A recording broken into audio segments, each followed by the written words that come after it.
raised on the need for all senators to participate, the Senate Business Committee resolved on 20th May 2020 the arrangements to be made in line with the Ministry of Health protocols and guidelines in social distancing and staying safe to ensure this was achieved. In addition, committees were encouraged to transact business remotely, to request for submission of memoranda remotely, and that no media shall be allowed in physical sittings of committees where it's absolutely necessary to avoid a physical sitting.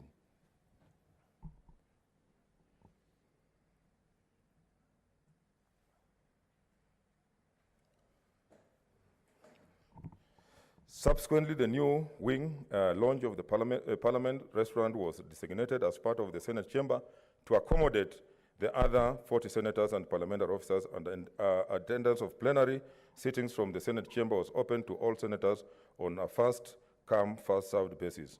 With the exception of the Deputy Speaker, majority and minority leadership, and senators with disability who would have reserved seats in an effort to reduce the time for the voting process.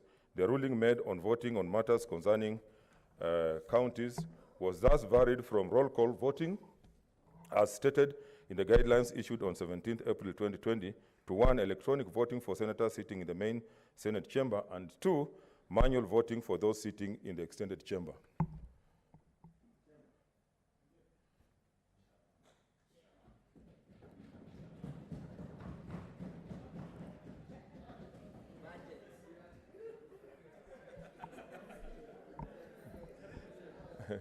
Okay, honorable senators, adherence to these guidelines symbolizes that you value your life and those of other people and that of their families.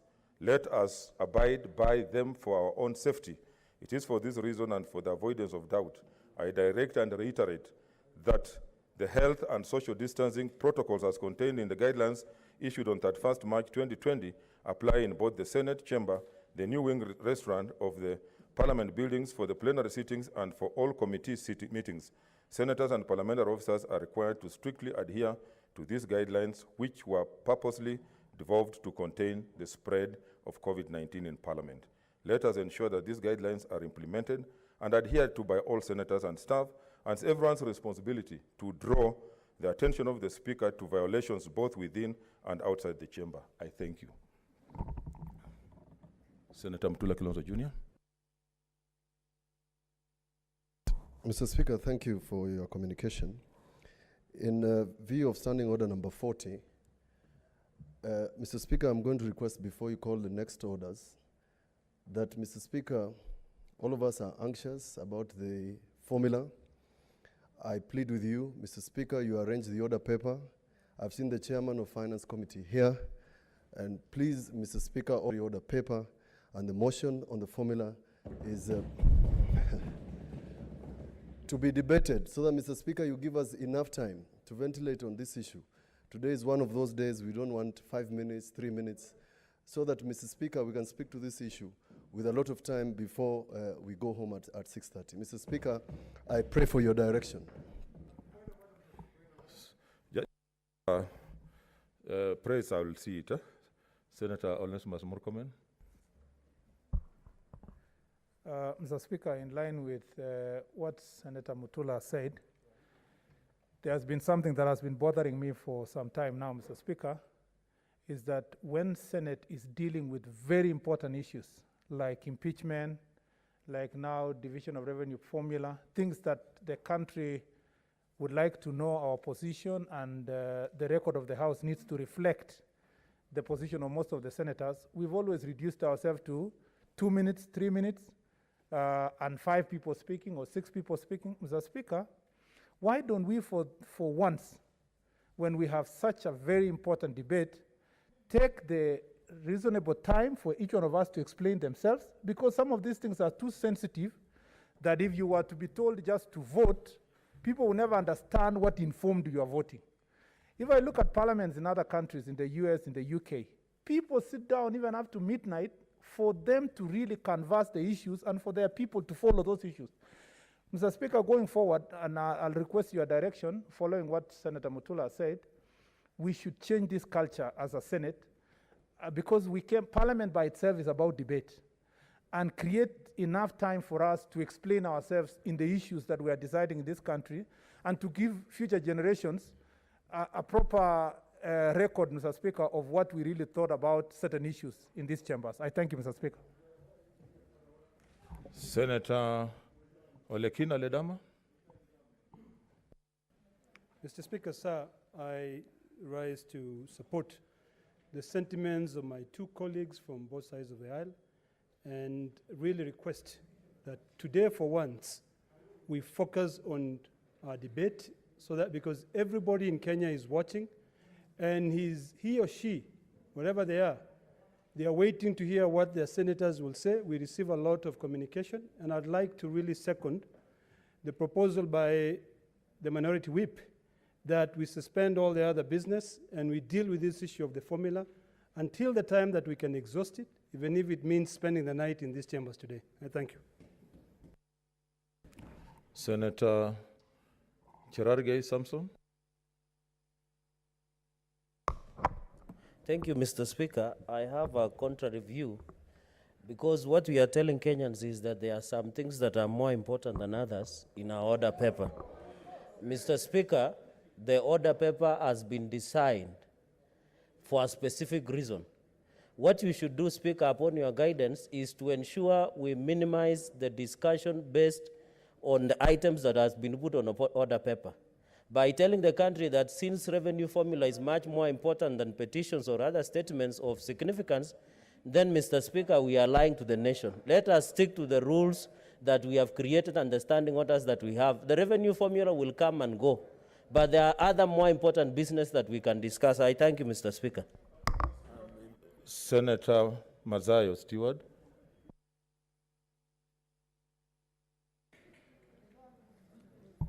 Asante Bwana Spika. Bwana Spika, nashukuru kwa kunipa nafasi hii. Bwana Spika, jambo la kwanza ambalo pengine ningependelea kulitamka ni kwamba leo kila seneta aliye hapa apewe nafasi ya kuweza kuongea juu ya hoja hii ambayo iko ndani ya bunge la Senate. Bwana Spika, tunazingatia zaidi ya kwamba hoja hii ni hoja ya kitaifa. Kwa hiyo itakuwa kuna umuhimu kila seneta aliyeko hapa apewe nafasi hiyo. La pili ni kwamba kunao nia ya kwamba ikiwa akishamaliza kusoma hoja yule chairman ambaye ni chairman wa kamati ya fedha na baadaye inakuwa seconded, tunasema ya kwamba hoja hiyo itapata ya kwamba kunao wale watu ambao watataka kufanya mageuzi kidogo kwenye hiyo hoja yake. Nikiwa mimi pengine ni mmoja wao, ningependelea upatie nafasi, ikiwa nafasi hiyo itapatikana ipeanwe ili mwingine nafasi kama ni senator yoyote ya kuweza kama anaweza kufanya mageuzi katika ile hoja, alafu tuendelee kujadiliana juu ya hiyo hoja ya pesa. Senator Khaniri, I can see a lot of interventions because we are already, I want to make a decision so that we move forward. That will be fine. Mr. Speaker, I rise on a point of order.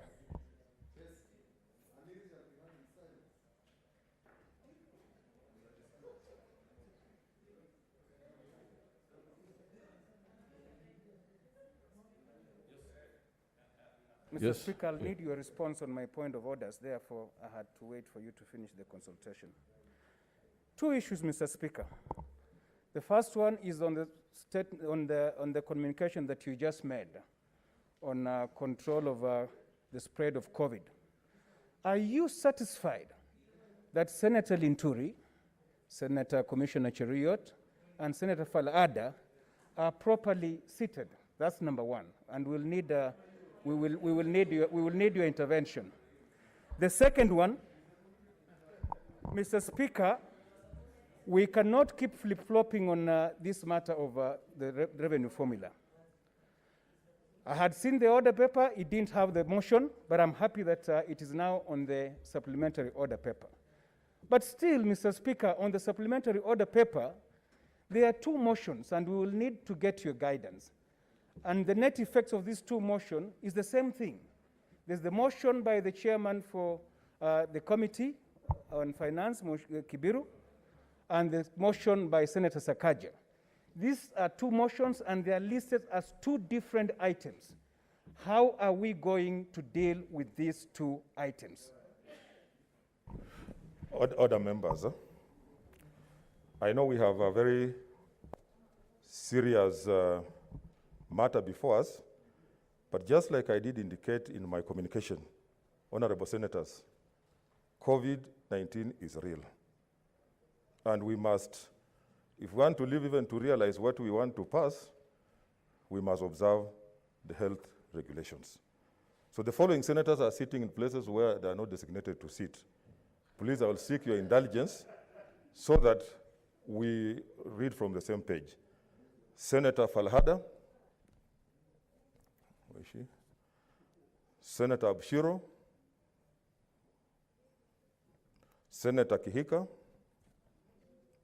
Senator Mintika, Senator Murkomen, Senator Mwaura, Senator Mwaruma, Senator Lelegwe, Senator Zawadi, Senator Kinywa, Senator Cherargei, Senator Ndwiga, Senator Ochilo, Senator Kasanga, and Senator Pareno. I seek your intelligence so that we observe this, please. I have to ask you, let us take care of our health. It's a serious matter. It's a serious health matter, honorable senators. Yeah. It's a serious health matter.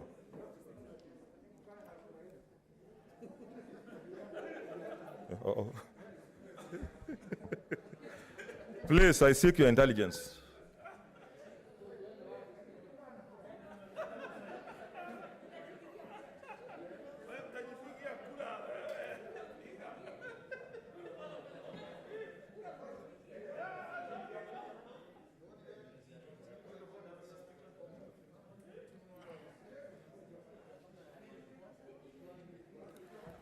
Yeah, please, let's move with speed.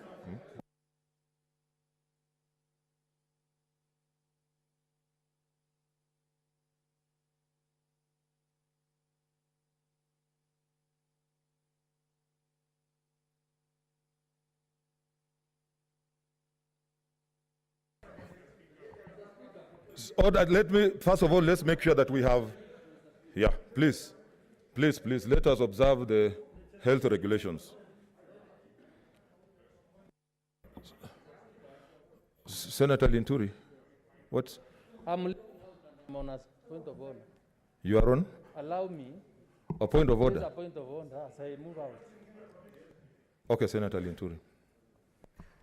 Mr. Speaker, if I recall what the Constitution of Kenya provides about the mandate of the Parliamentary Service Commission, one of them, I think, is under 127 or 125 or thereabout.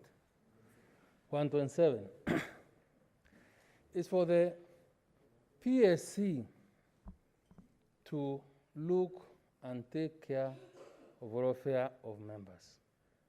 Mr. Speaker, Senator Haniri is somebody that has been given that mandate by this House to take care of the welfare of members.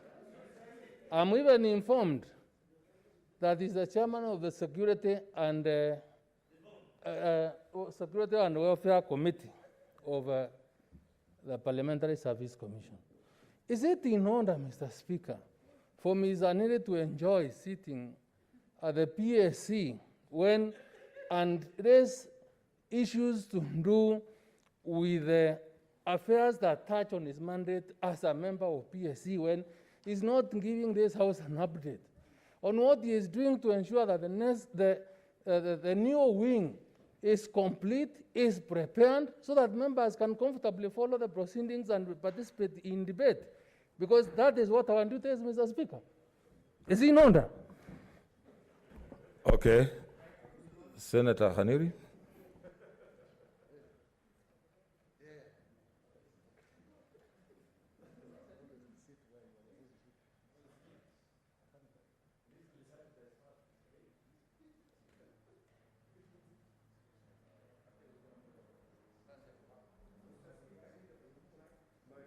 The mic. Mr. Speaker, I have utmost respect for my friend, the Senator Mithika Linturi.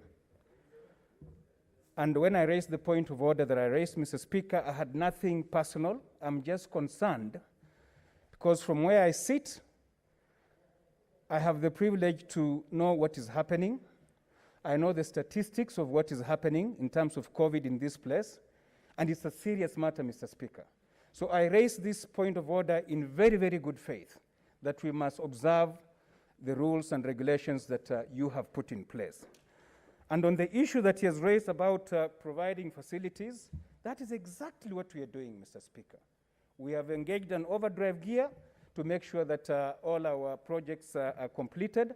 And I think you all can see from the time we took over what we've been able to do. I therefore challenge Mr. Linturi to raise these matters. He is free to come to the commission so that we can, because we cannot deliberate these matters on the floor of the House. But he's free to come to the commission so that we can explain to him in detail what is happening. But observing the rules and regulation to prevent COVID-19, that we must, Mr. Speaker. We cannot compromise on that. Senator Uchila Yako, you're supposed to be out, but what is your point of order?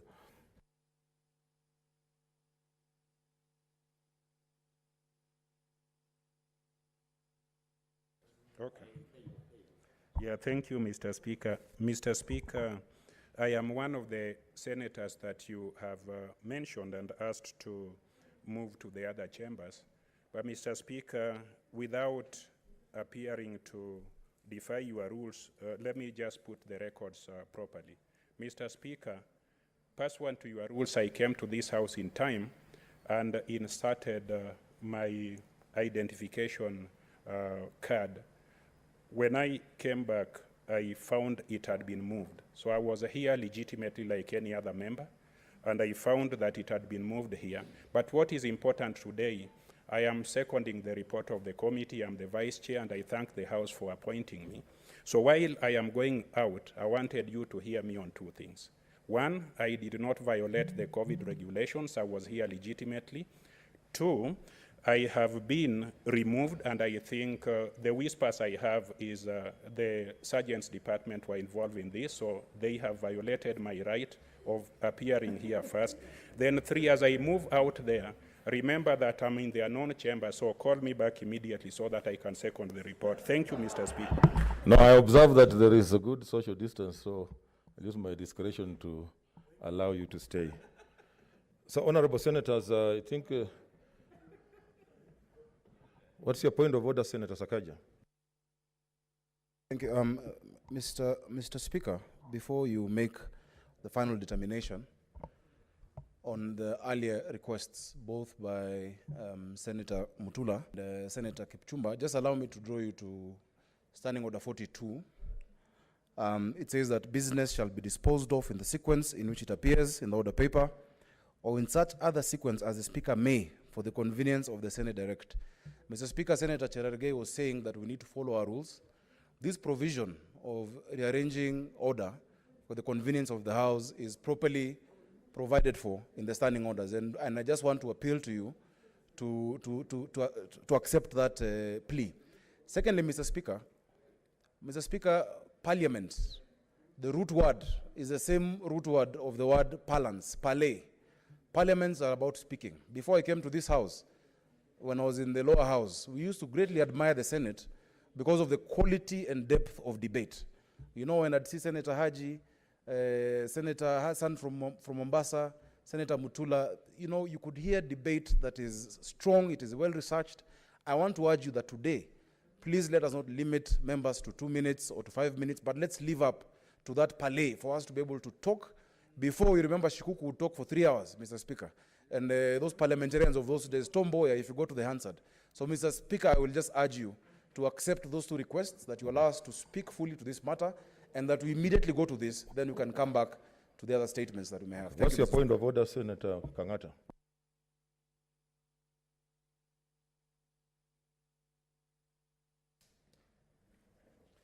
Thank you, Mr. Speaker. Mr. Speaker, is it in order for the Honorable Member of Nairobi to anticipate debate? We are yet to reach that business. I've seen several members really discussing, asking you to give this time, this time.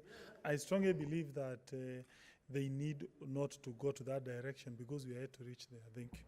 No, I think order members. I think let us, honorable members. I think Senator Sakaja, order, Senator. Okay, what's your point of order? Every one of us here is in anticipation. So the idea of saying that the other person, how did he anticipate that we would take this much time or that much time? We are here for that purpose, to anticipate. Order members, order members. At this rate, we are not even going to dispose of what you are saying is very important. So let me give a direction. There are orders that I'm going to suspend so that we move to the motions that everybody is anticipating. So I'll ask the clerk to read the orders and I will give direction. Order number 3, messages. Order number 4, petitions. That is deferred. Order number 5, papers. Who is laying the papers?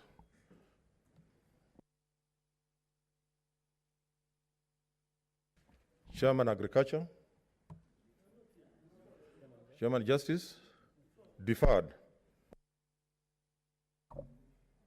Order number 6, notices of motion.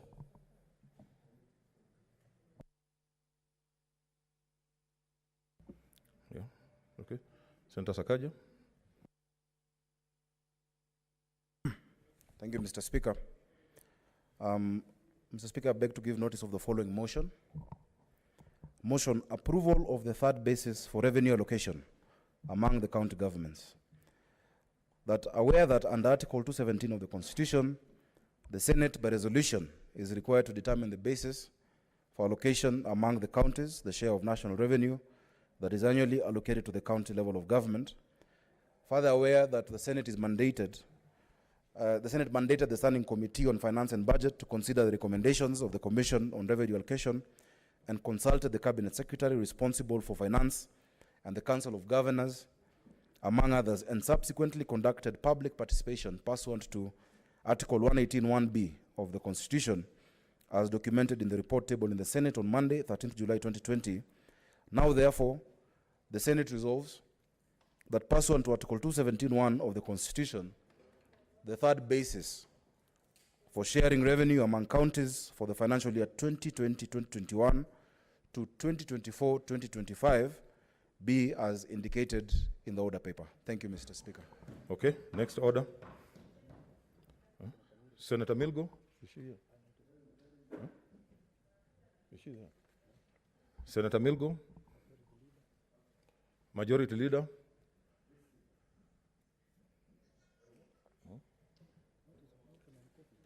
Notice of motion on COVID, yeah?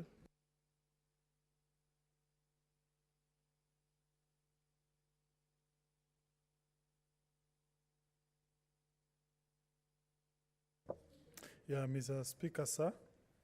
Mr. Speaker, sir, I would like to give the following notice that pursuant to Standing Order 187 and 189, the Senate approves the nomination of Senator Dr. Christopher Andrew Lagat, MP, to serve in the ad hoc committee on COVID-19 situation in Kenya, to take up the vacancy occasioned by the resignation of Senator Johnson Sakaja, CBS MP.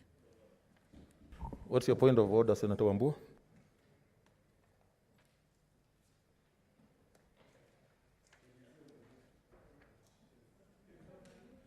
Mr. Speaker, you know, you've just given directions on this COVID thing, Mr. Speaker.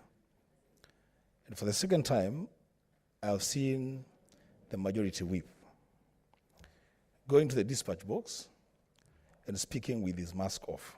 Mr. Speaker, that mic is a shared facility. Can you direct Mr. Speaker that we use that mic properly? Thank you, Mr. Speaker.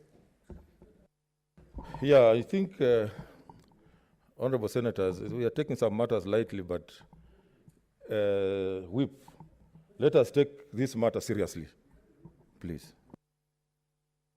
Senator Milgo.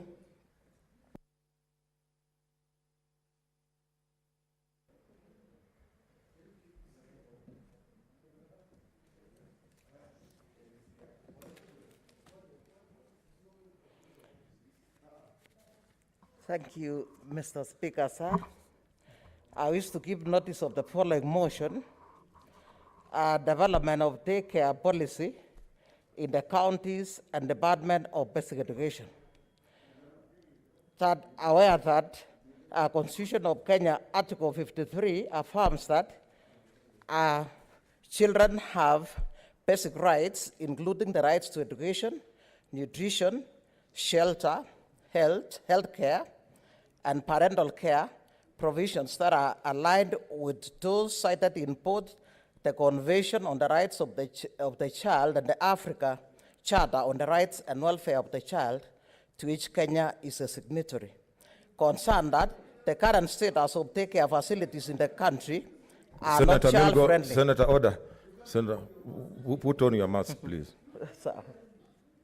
Thank you. I'm advised. Okay. Concerned that the current status of daycare facilities in the country are not child-friendly, uninhabitable, and there is need to bridge this gap to capture the playgroup class in the new 26333 curriculum that is replacing the 32-year-old 844 system. Acknowledging that most parents lack access to quality daycare facilities, which would provide a safe and stimulating environment to take care of their children while they are at work. Now, therefore, the Senate urges that county governments, in conjunction with the Ministry of Education, to ensure that counties allocate at least 10% of their budget on early child development education, ECD, towards this vulnerable group, and B, policy is developed to incorporate the needs of children who are less than 3 years of age. Thank you, Mr. Speaker. Okay. Senator Ndwiga, you wanted to lay.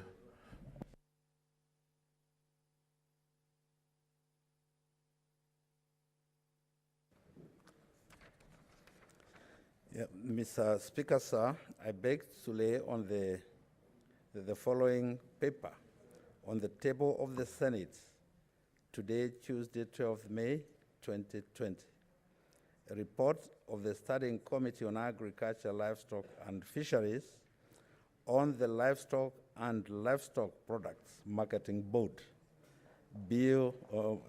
Board, National Assembly Bill number 2 of 2019.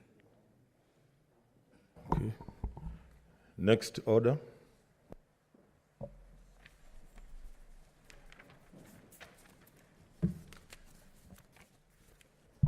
Order number 7, statements.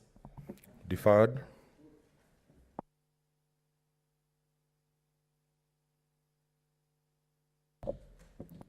Order number 8, motion, approval of a senator to serve in the ad hoc committee on COVID-19 situation in Kenya. That's a procedural motion, so it should not take a lot of time.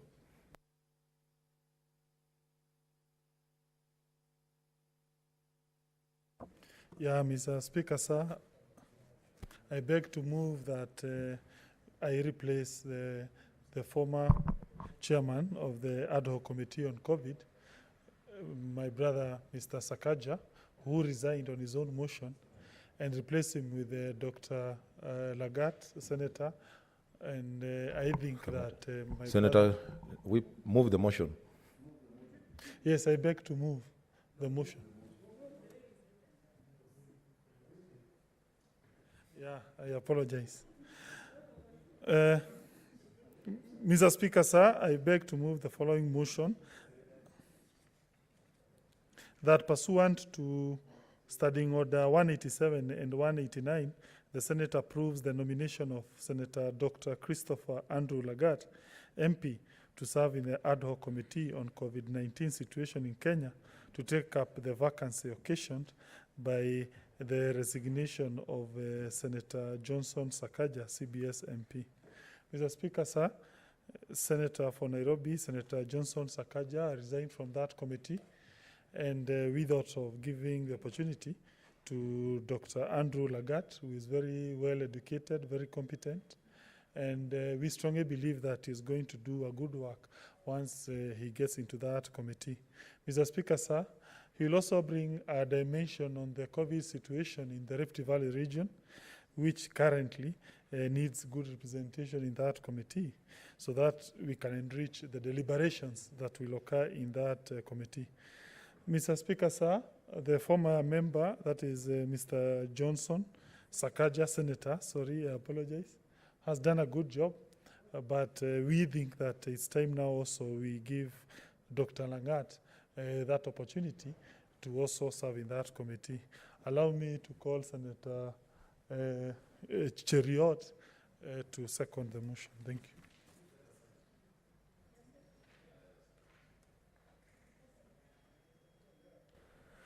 Thank you, Mr. Speaker. Mr. Speaker, I want to second this motion that has been tabled by the whip of a majority side, that is inviting Senate colleagues to approve the nomination of our colleague, Dr. Langat, to serve in this COVID committee that was set up about 3 or 4 months ago. And up to this stage, I think they have furnished this House with about 7 or 8 reports.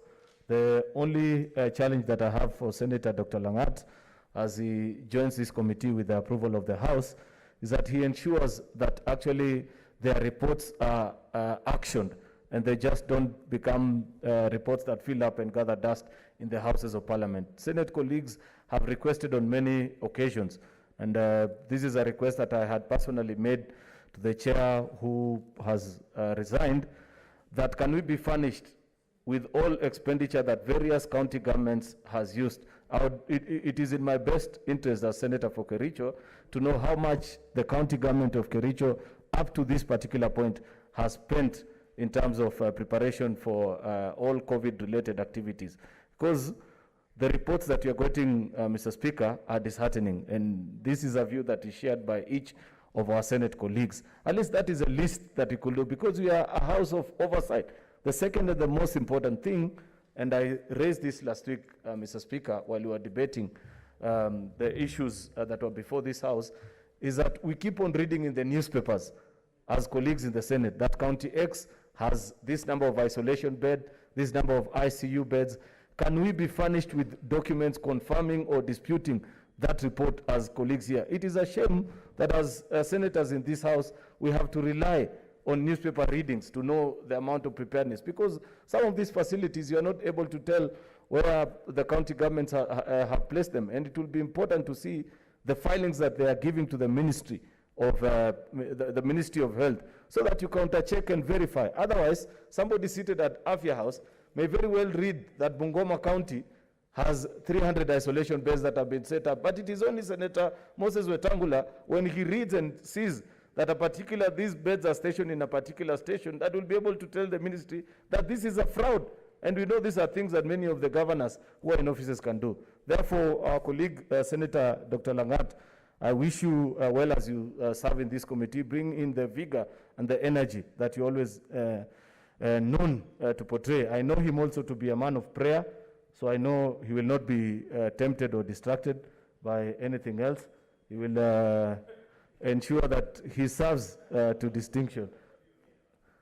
I mean, Senator Dr. Langat will always pray. On top of the Senate prayer, he will also pray for this country in the course of, not to say that Senator Sakaja is not a prayerful man.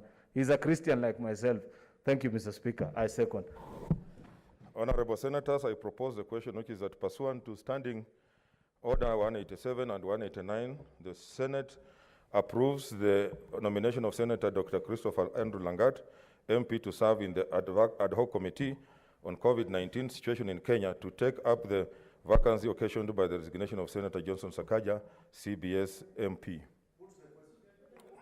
I put the question, which is that pursuant to Standing Order 187 and 189, the Senate approves the nomination of the Senate Dr. Christopher Andrew Langat, MP, to serve in the ad hoc committee on COVID-19 situation in Kenya, to take up the vacancy occasioned by the resignation of Senator Johnson Sakaja. As men are of that opinion, say aye. Aye. As men are of contrary, you say nay. The ayes have it. Next order Order number 9, motion, approval of the third basis for revenue allocation among the county governments. Before the chairman comes, I think Senator Khaneri did raise an issue on why we have the two similar motions. The matter came up in SBC, and SBC decided, ruled, or by consensus, said that in the event that the chairman again does not appear, there is a fallback position so that this issue is disposed of with. Now that, and the SBC did agree that if the chairman moves it and I can see him here, then the other one will technically be out. Senator Chairman.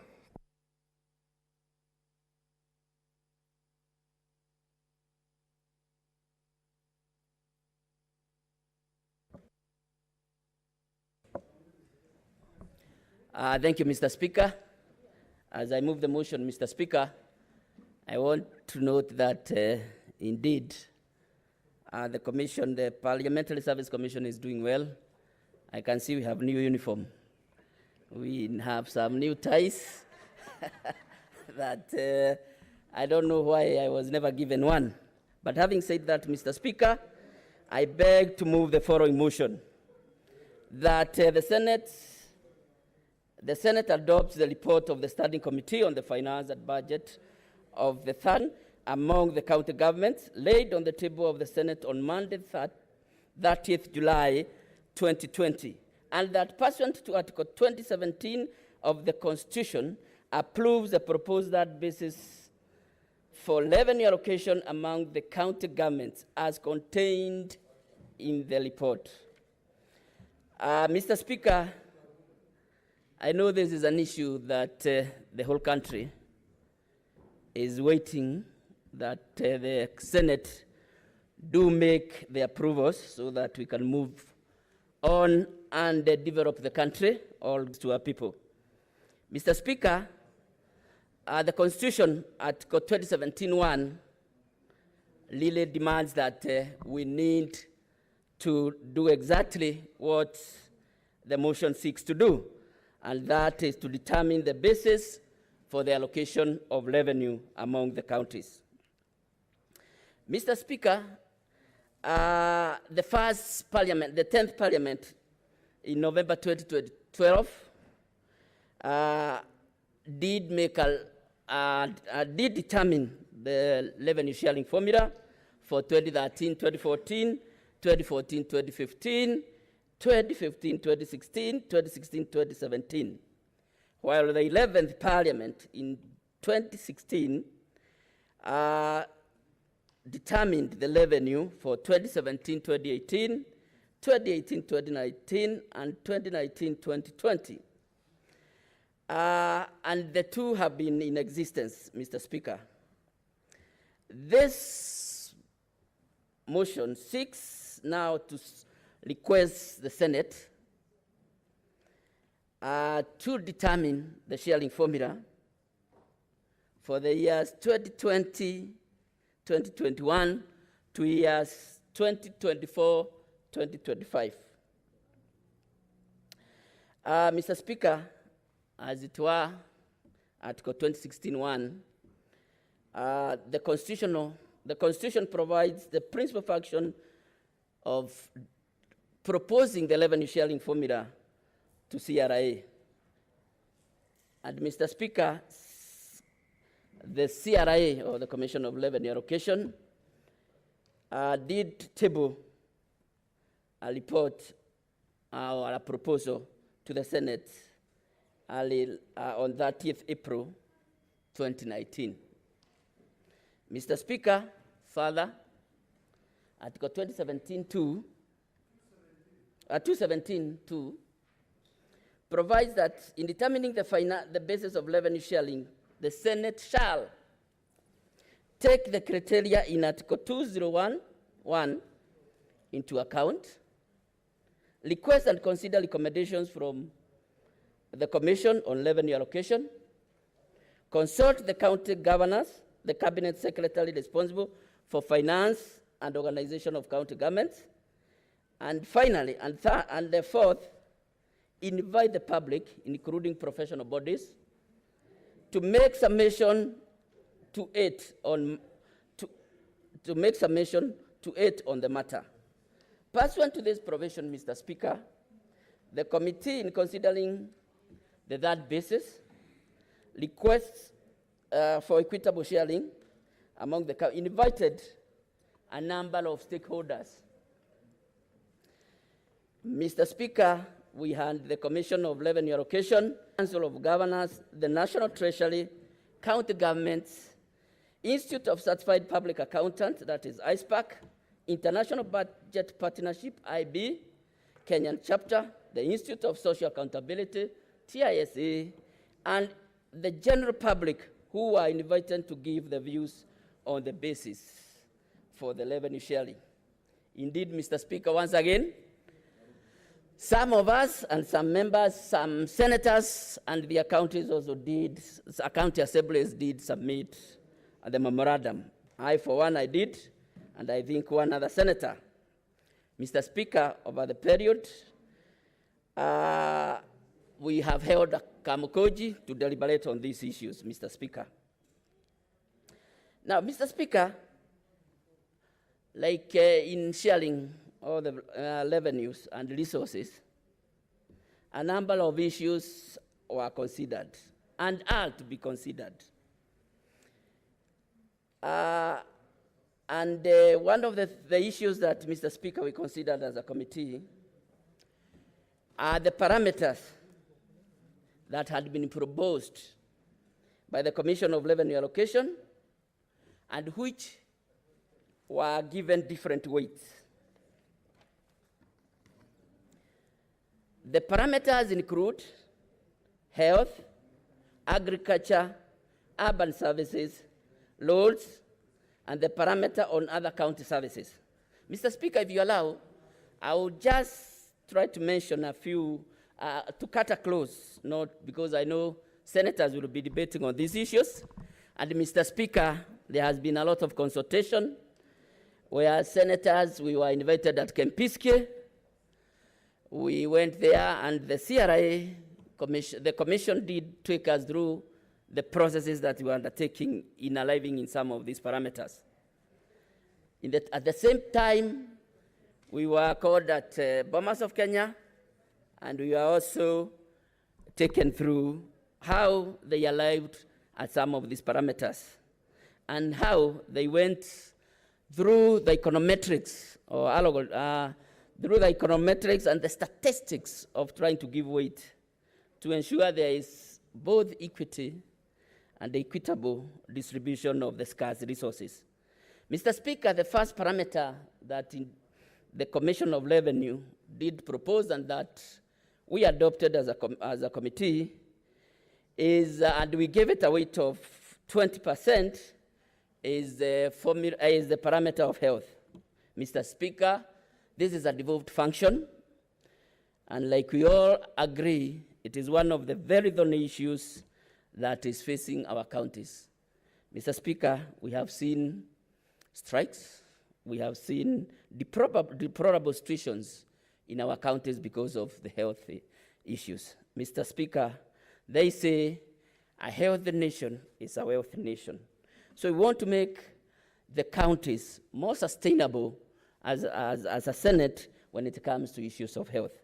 And in this regard, we looked at the health parameter, and we gave it 20% of the revenue that is to be shared, Mr. Speaker.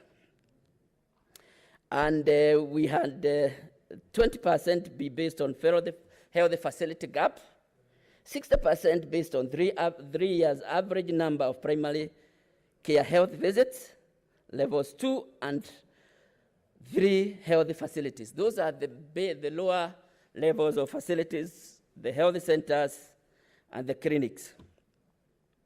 And then we gave the other 20% is based on 3-year average inpatient in levels 4 and levels 5.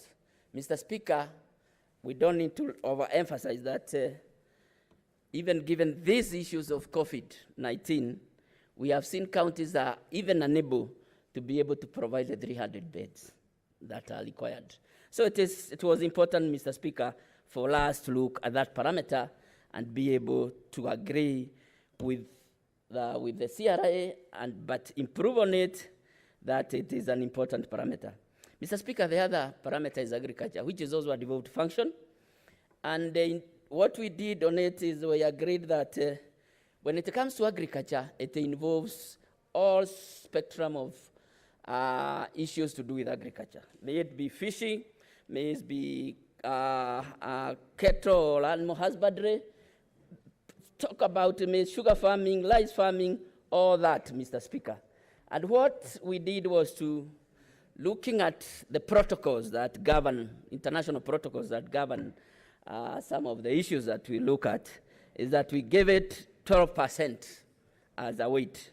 And Mr. Speaker, this is based on households. So we are saying whether you are keeping camels, whether you are doing fishing, whether you are doing chicken farming, whatever it is that you are doing that involves farming in whatever nature, we are saying the parameter takes care of the services.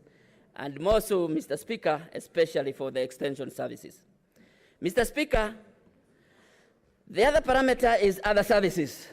And this, Mr. Speaker, is a parameter that includes functions which are practiced and by the county government. Among these is pre-primary education, the ECDs, the village polytechnic, Mr. Speaker, home craft centers, children facility, cultural activities, public entertainment like bullfighting in Kakamega, and the likes, and taking care of issues of drugs, pornography, and the likes. And this is a parameter, Mr. Speaker, that we gave 16% so that counties can be able to offer services and even do some preventive measures on some of the issues that I have highlighted. Mr. Speaker, the number 4 is the basic share. Mr. Speaker, we know counties have operational costs. They must survive in one way or another, and so they must meet the operational costs. And Mr. Speaker, what we did is that we decided 20% of the shareable revenue be shared equal to all the counties. But, Mr. Speaker, we took 1% of the allocation to be shared on inverse of 2019 population census. This, Mr. Speaker, is to take care of the counties that have very low population, Mr. Speaker. Mr. Speaker, the other one is the poverty. Mr. Speaker, this is something that also raises emotions. And one of the things that come up, Mr. Speaker, when we talk about poverty is that it has been agreed and confirmed.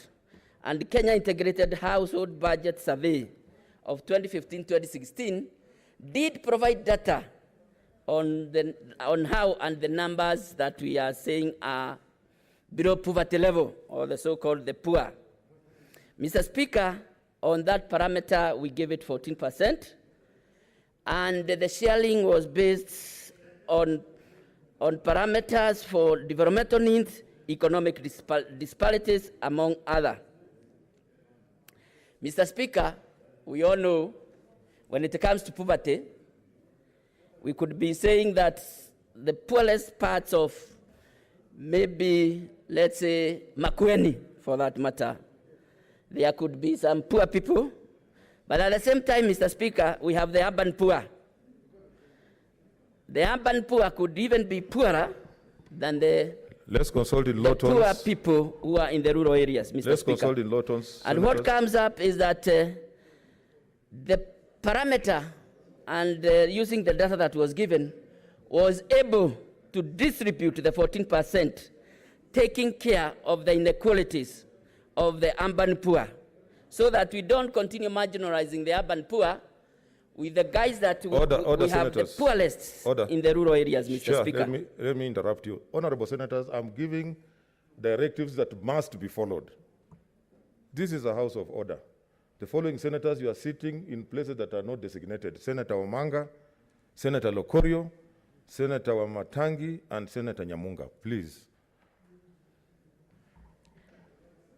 Thank you, Mr. Speaker. Like I was saying, Mr. Speaker, we don't have to fall in the trap of marginalizing or systematic marginalizing the urban poor in the guise of saying that the poorer are always in the rural areas. A person who is poor in the urban may not be able to afford any food, must pay rent, etc., etc., Mr. Speaker. So that parameter, we agreed with the CRA because they had done a lot of statistics, they had done a lot of logarithms, and a lot of econometrics to arrive at distribution of the 14%. Mr. Speaker, the other parameter is LAD.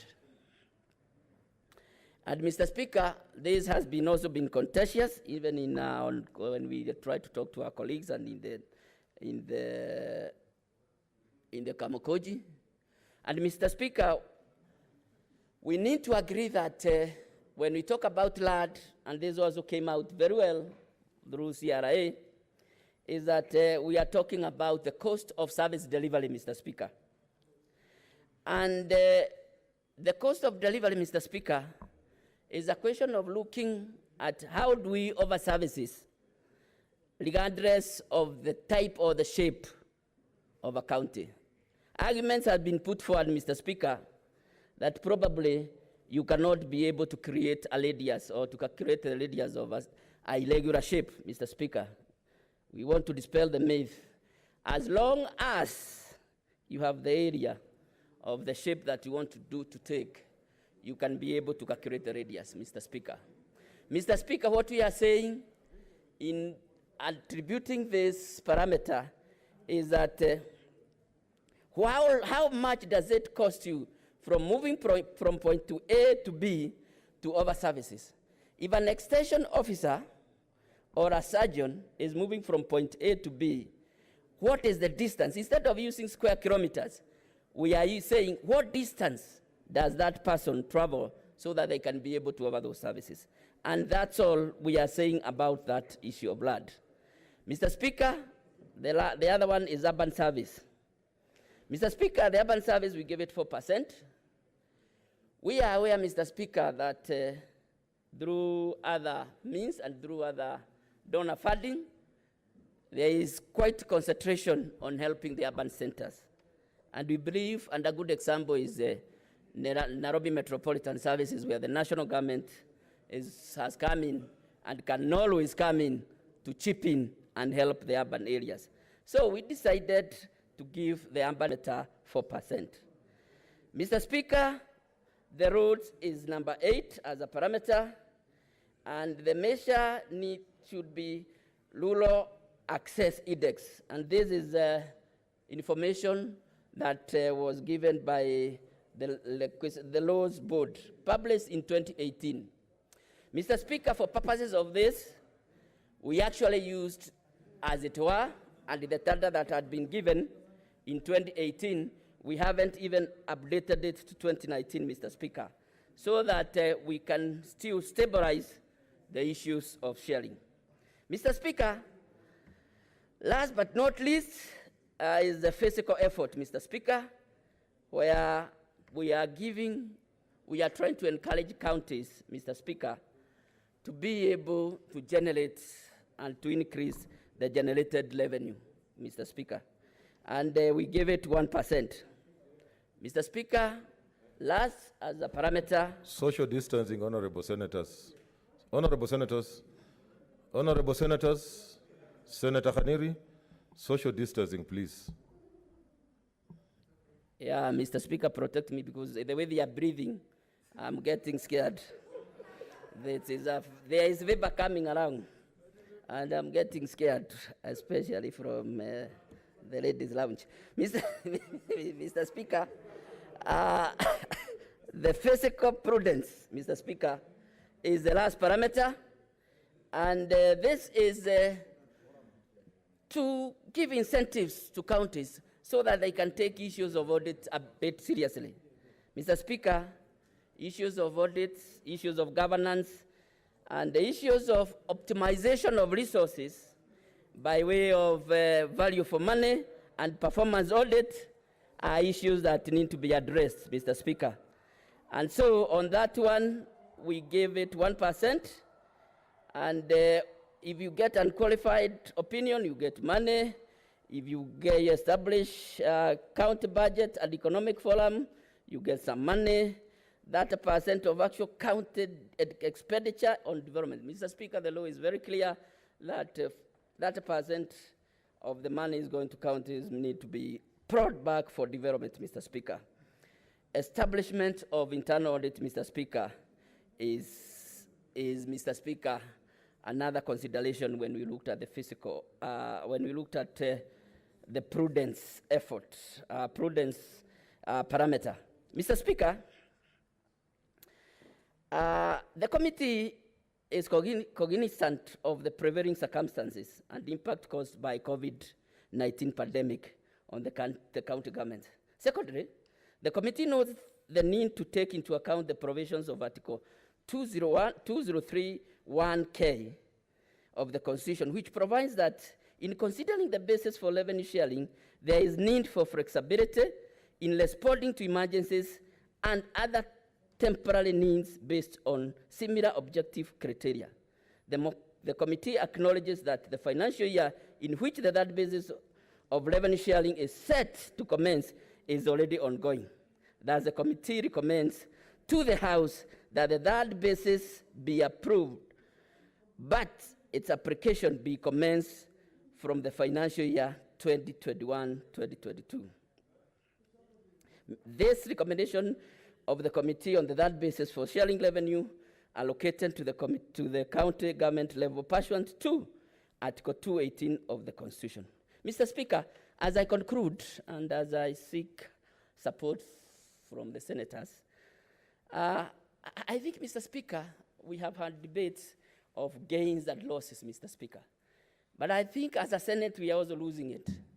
Because, Mr. Speaker, we have been in this Senate and we have proposed increase in the shareable revenue, where we have participated even in mediation, and we have been, as a Senate, been unable to push for the increase of the cake to be shared, Mr. Speaker.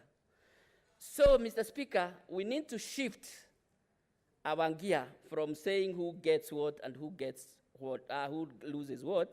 Mr. Speaker, we need to ask ourselves, this country is ours.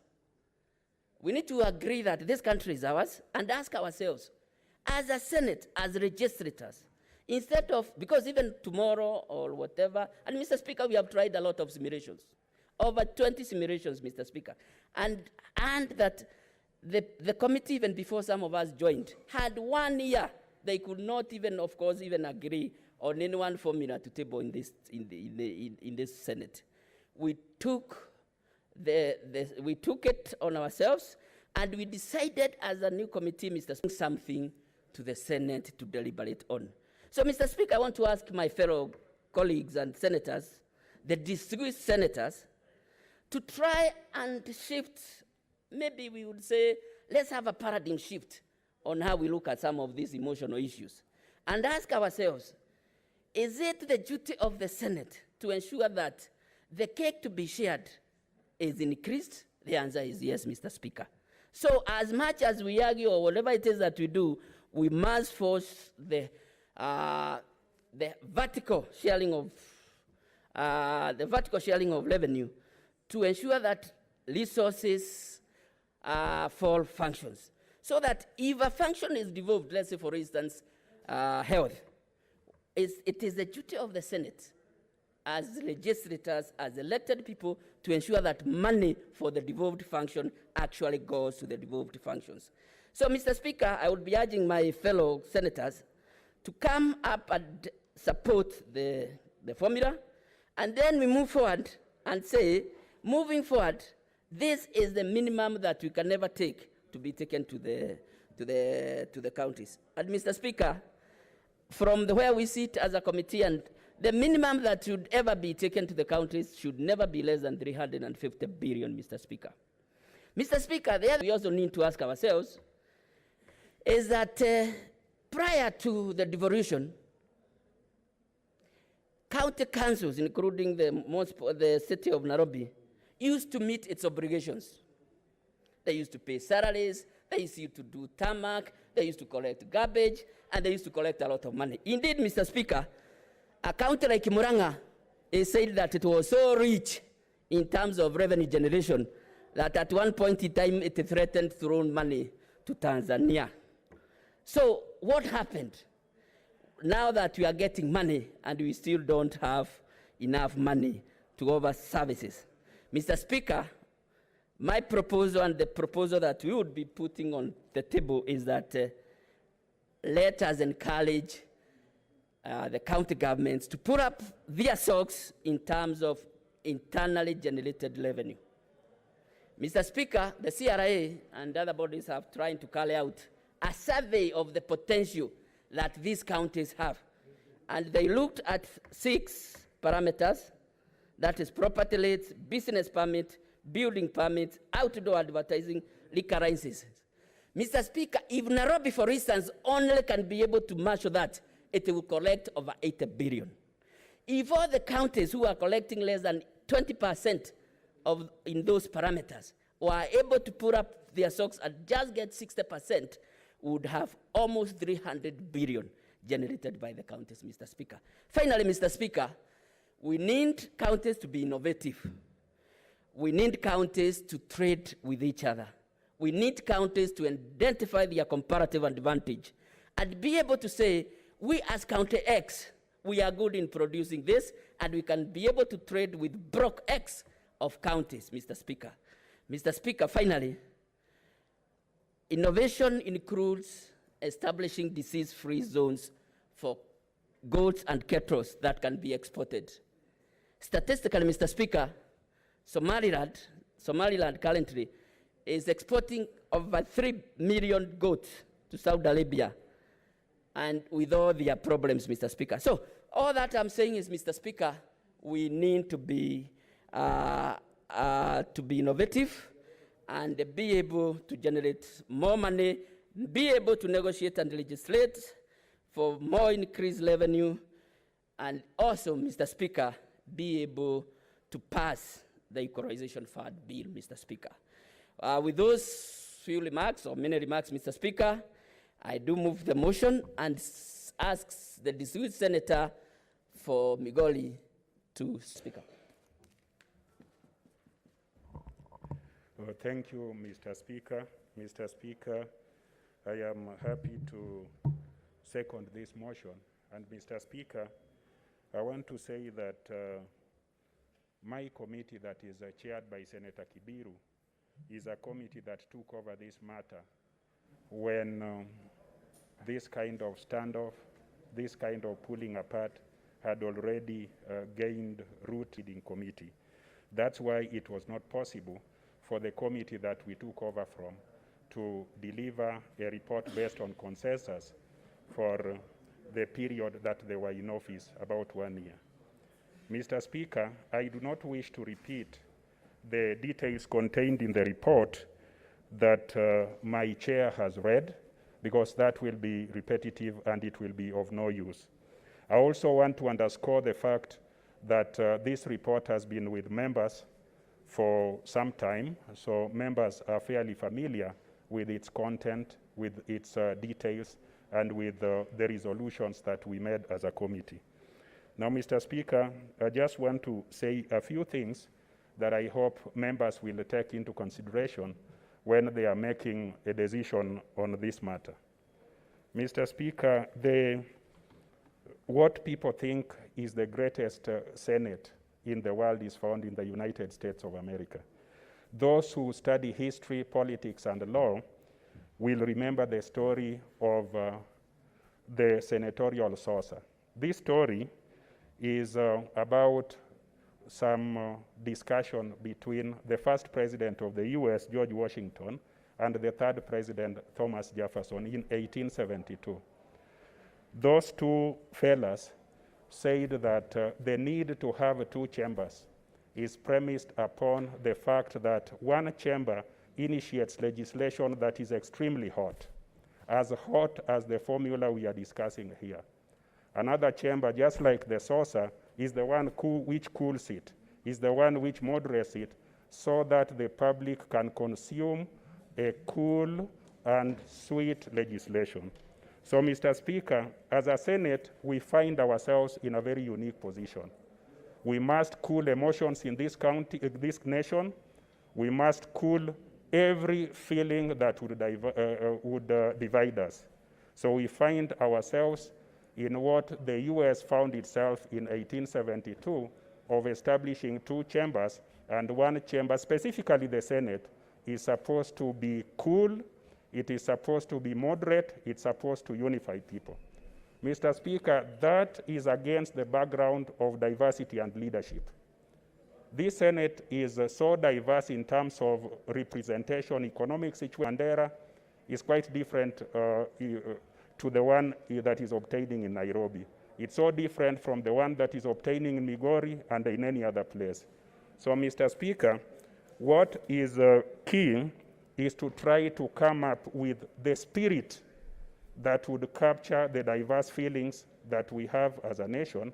So, Mr. Speaker, I want to urge colleagues as we debate this matter to try and agree to what our committee did to come up with something that would accommodate the diversity that we have in this nation, and also to remember just right here in Africa. There is a famous author, Albert Chinua Achebe, now deceased professor. Chinua Achebe, in his book, The Arrow of God, wrote this, Mr. Speaker. He said about a character who was attempting to carry water and fire in the same mouth. As a Senate, we must also attempt to carry water and fire in the same mouth and make sure that the water does not extinguish the fire, and the fire or the embers keep blowing. That is the delicate situation in which we find ourselves, and that is what we must do.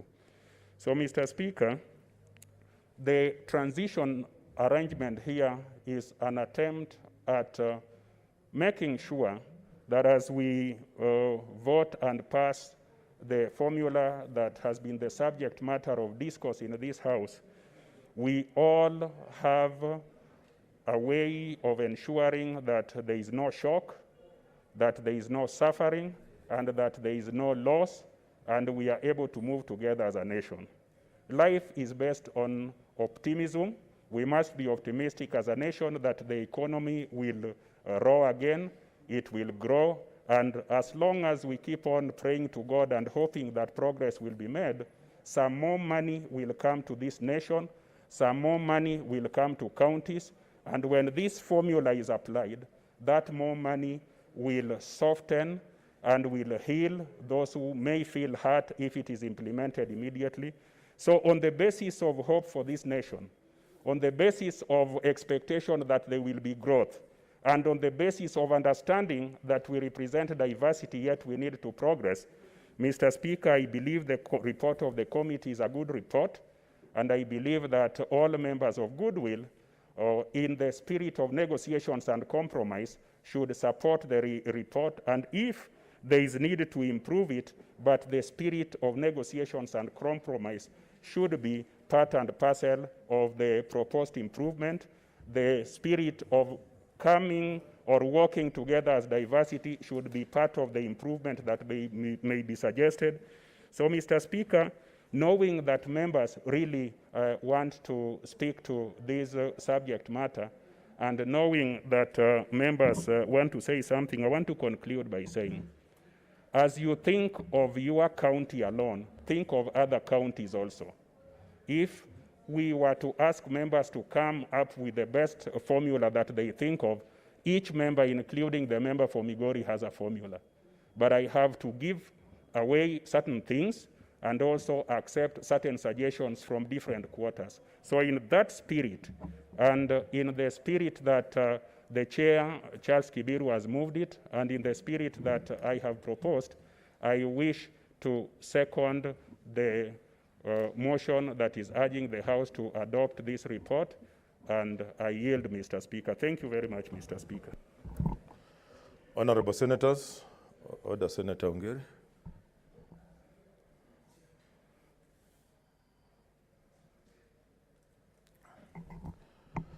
I now propose the question, which is that the Senate adopts the report of the Standing Committee on Finance and Budget on the third basis for revenue allocation among the county governments laid on the table of the Senate on Monday, 13th July 2020, and that pursuant to Article 217 of the Constitution approves the proposed third basis for revenue allocation among the county governments as contained in the report. Senator Malala.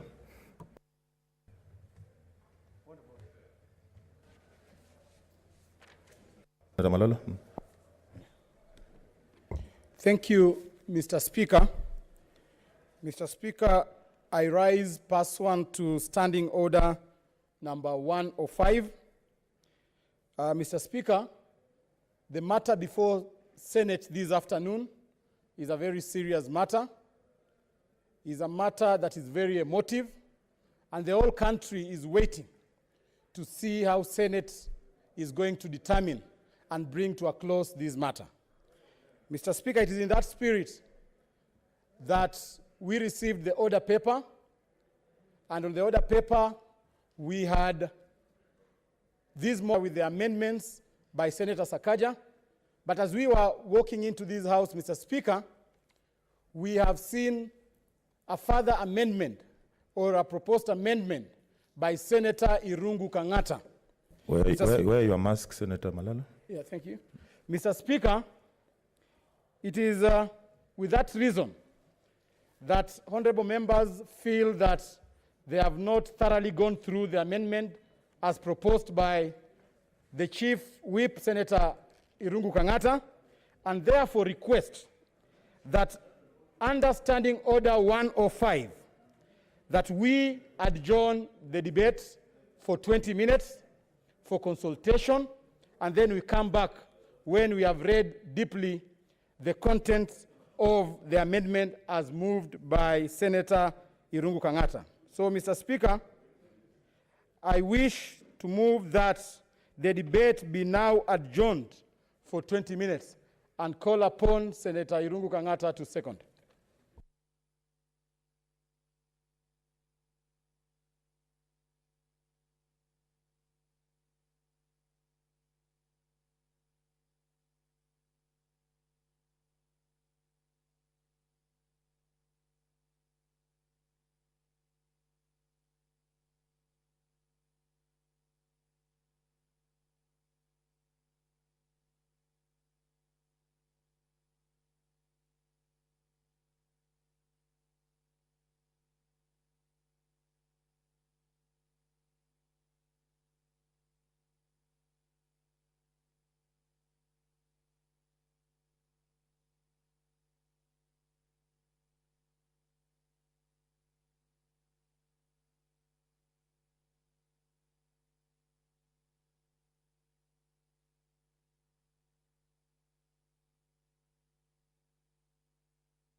Tumerudi.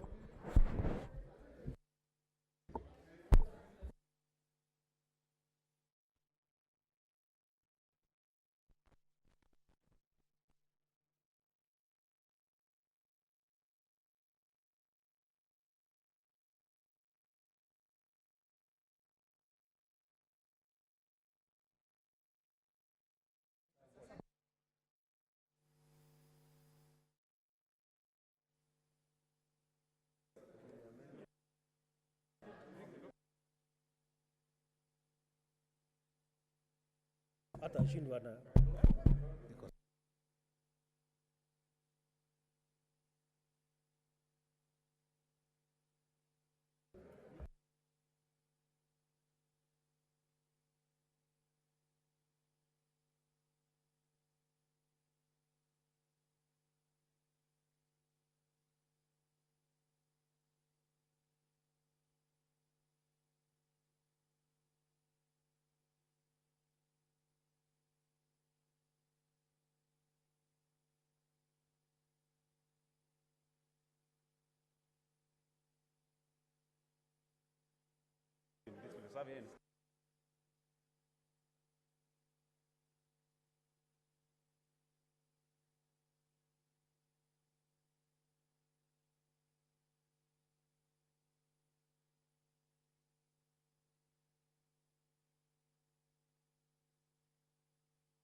Yeah.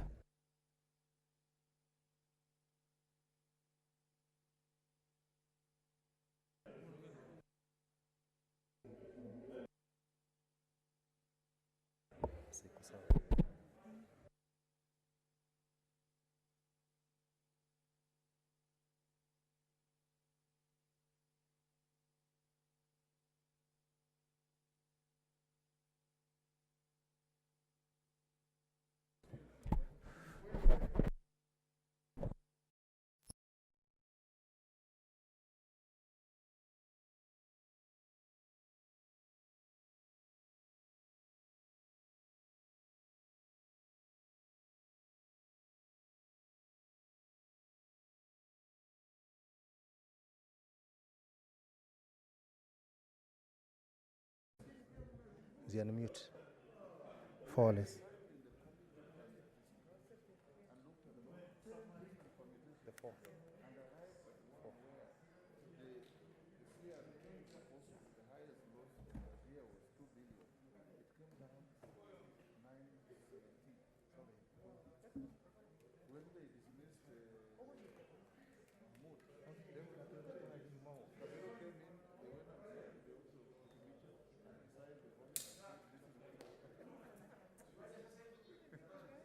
So, Kangata, what is the position?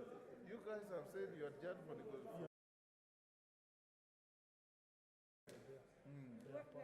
Yeah, for small Kamukunji pale for Nyasa.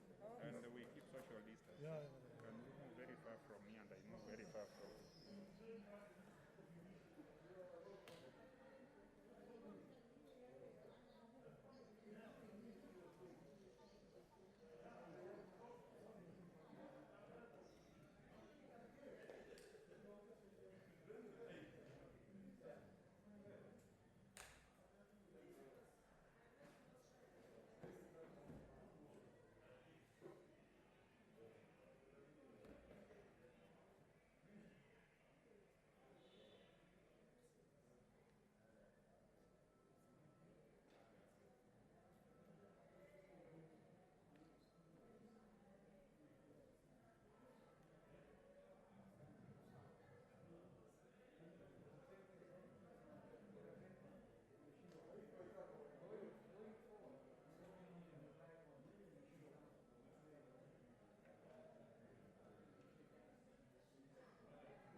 welcome back to the live proceedings of the Senate.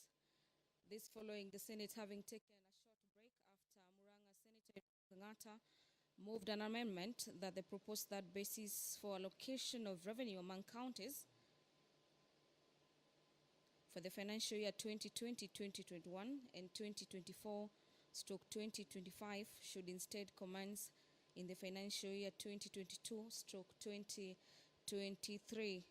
The Speaker of the Senate, Ken Lusaka, just made his way back into the chamber, and the business of the Senate is expected to resume any minute from now. Following that, a few minutes of adjournment.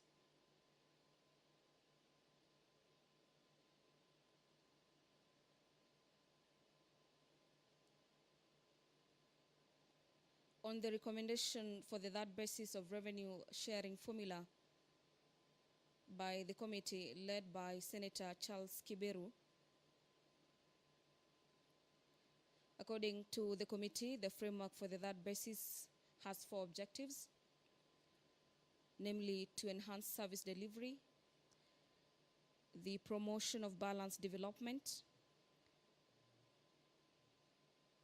optimization capacity to raise revenue to counties, as well as prudent use of public resources among the 47 counties.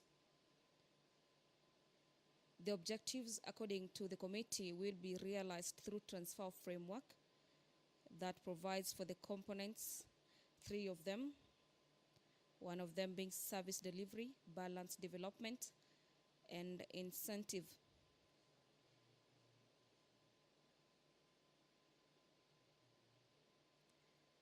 To determine the parameter weights, the Commission was guided by the existing policies on developed functions, binding conventions on the same of the developed functions, actual expenditures by county governments, and the transfer of shares from nationally raised revenues for key developed or devolved functions.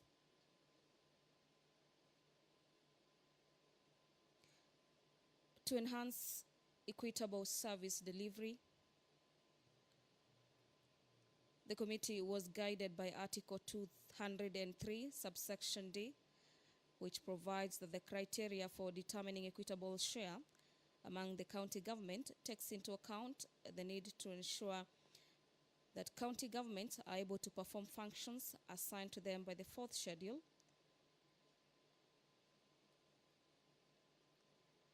The following functions were considered by the committee explicitly in the service delivery component: county health services, agriculture services, and in addition, the service delivery component provided for other devolved functions such as pre-primary education, village polytechnics, childcare facilities, cultural activities, public amenities, implementation of specific national government policies on the national resources, and environmental conservation. According to the committee's report, a basic minimum allocation to each county is also considered within the service delivery component.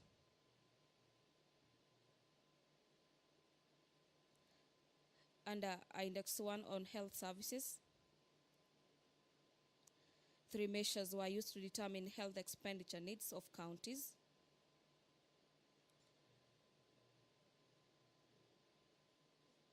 The 3 annexes include health facility gaps, 3 years average number of primary health care visits to level 2 and level 3 health facilities, and 3 years average inpatient days in level 4 and level 5 hospitals. Variation in disease burdens across counties results in different health months and measures by inpatient and outpatient attendees in each county. The facility gap measure is weighed at 20% of services. For instance, Food and Agriculture Organization norms requiring that 1 extension officer serves 400 farmers. In Kenya, each administrative ward, according to the committee's report, should be served by 5 extension officers for each subsector, And nonetheless, in the absence of farmers register, the third basis uses rural households as a measure of need and extension services. Under the basic share,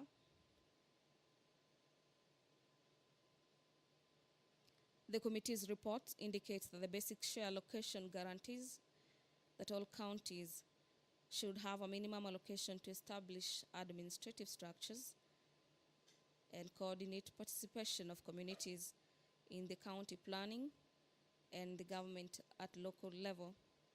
The measure is assigned as a total weight at 20% in the sharing framework, of which 19% is shared equally among all counties, and 1% is based on the inverse of the county's population.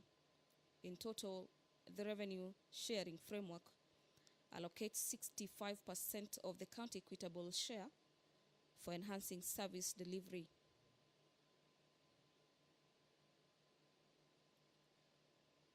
To promote balanced development, Article 203, subsection F, G, and H provides that the criteria for determining equitable share among county governments consider the developmental needs as well as economic disparities within and among counties. In promoting balanced development, the third basis has taken into account the need for the county governments to address poverty and provide infrastructure, especially about county roads. And in allocating revenue to promote balanced development, the framework uses the signed land area, number of poor people, access to roads, and the number of urban households as measures. Under the index on poverty levels, the poverty parameter uses poverty headcounts, which is defined as the county's proportion of poor people as provided in Kenya's integrated household budget. This is the survey of 2015-2016, and the measure is highly correlated with measures of underdevelopment and therefore is used as a proxy for the developmental needs and economic disparities among counties. The poverty measure is a redistributive parameter meant to promote the constitutional goal of ensuring that all Kenyans have access to the basic services, irrespective of where they live. The parameter measure of poverty is weighed at 14%.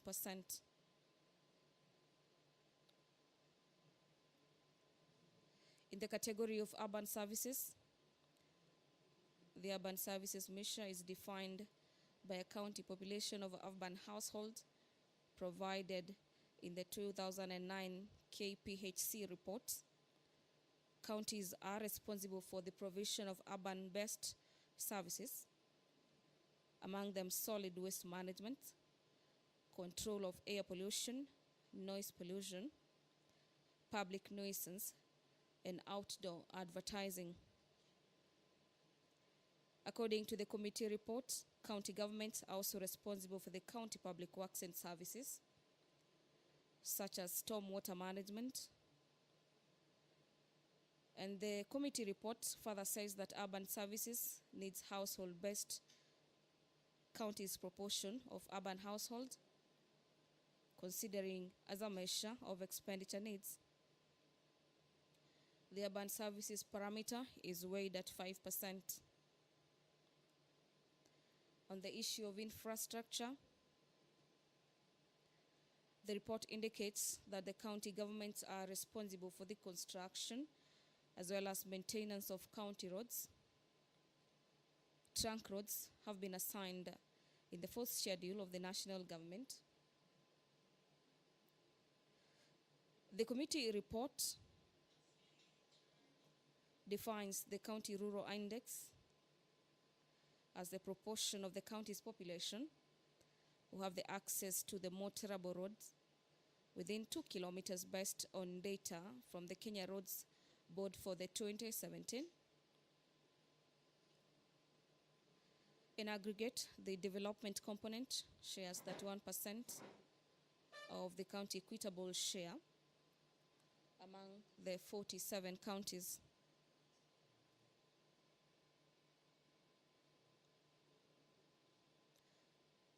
To incentivize counties to optimize capacity to raise revenue, Article 209, subsection 3, mandates the county government to raise revenues by imposing property and entertainment taxes, charging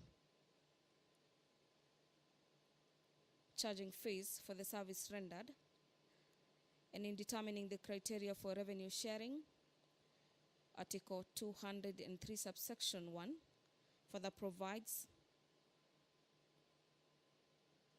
that the basis for equitable sharing revenue takes into account the need for economic optimization of each county and the need to provide for incentives for the counties to optimize their capacity to raise revenue.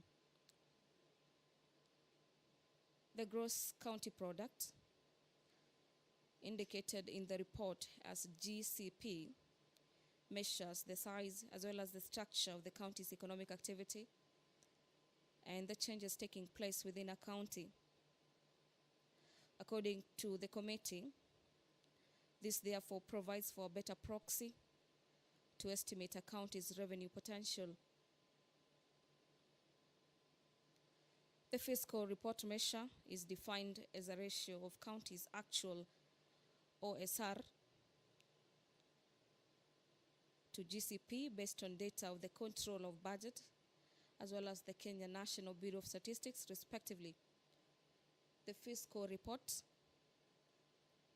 is weighed at 2% and will change every year based on the performance of the county government's OSR collections.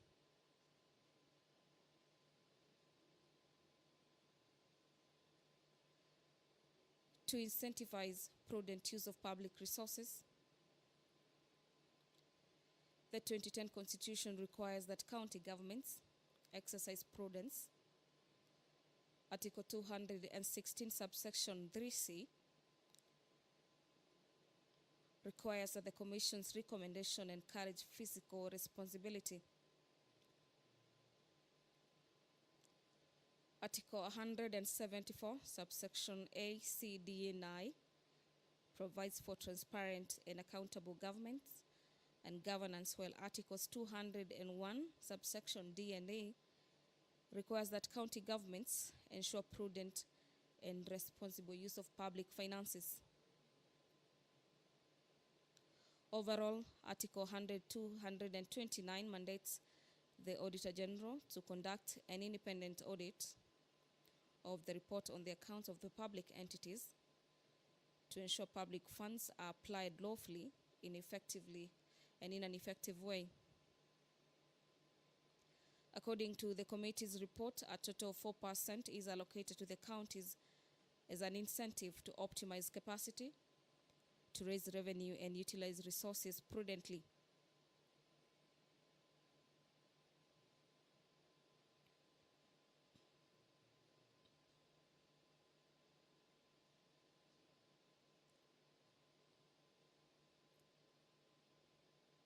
Further pointers in the committee's report is the aggregate framework for the third basis, which states that the framework for the revenue sharing is an allocation framework and not a budgeting tool. Effectively, this framework is used to make the general purpose on the transfer of all county governments. The transfer, according to the committee's report, has two components: an allocation of 332,416 million to all the 47 counties based on the revenue allocation, as well as one of cushioning component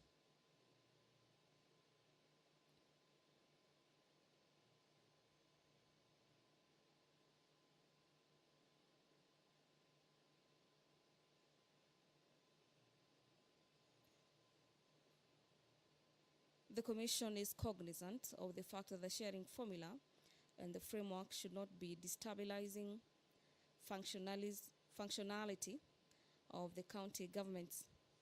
The Commission, therefore, is recommending that the third revenue sharing formula be implemented in a phased manner over a period of 1 year to caution counties whose allocation in the financial year 2019-2020 will be significantly reduced from the disruptions in the development expenditure. And for this reason, the Commission is recommending the settling aside of 15% of the annual increment in the equitable share allocation to the 47 counties for the financial year 2019-2020 to caution 8 counties with a negative reduction in revenue exceeding 5%. This, according to the committee's report, is in line with the provisions of Article 203, subsection D and J, that requires the criteria takes into account the need to ensure that county governments are able to perform their functions. Order. Order, senators. Take your seats. Take your seats.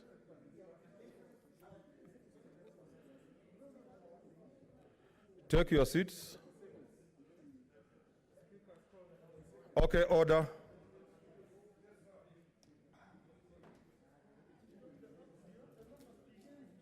Order, senators. Senator Ledama, Senator Mazayo, Senator Maina. Take your seats. Observing social distancing as take your seats. Honorable senators, I've given you time to consult. I can see the leader of my minority. What do you want to see? You want to intervene?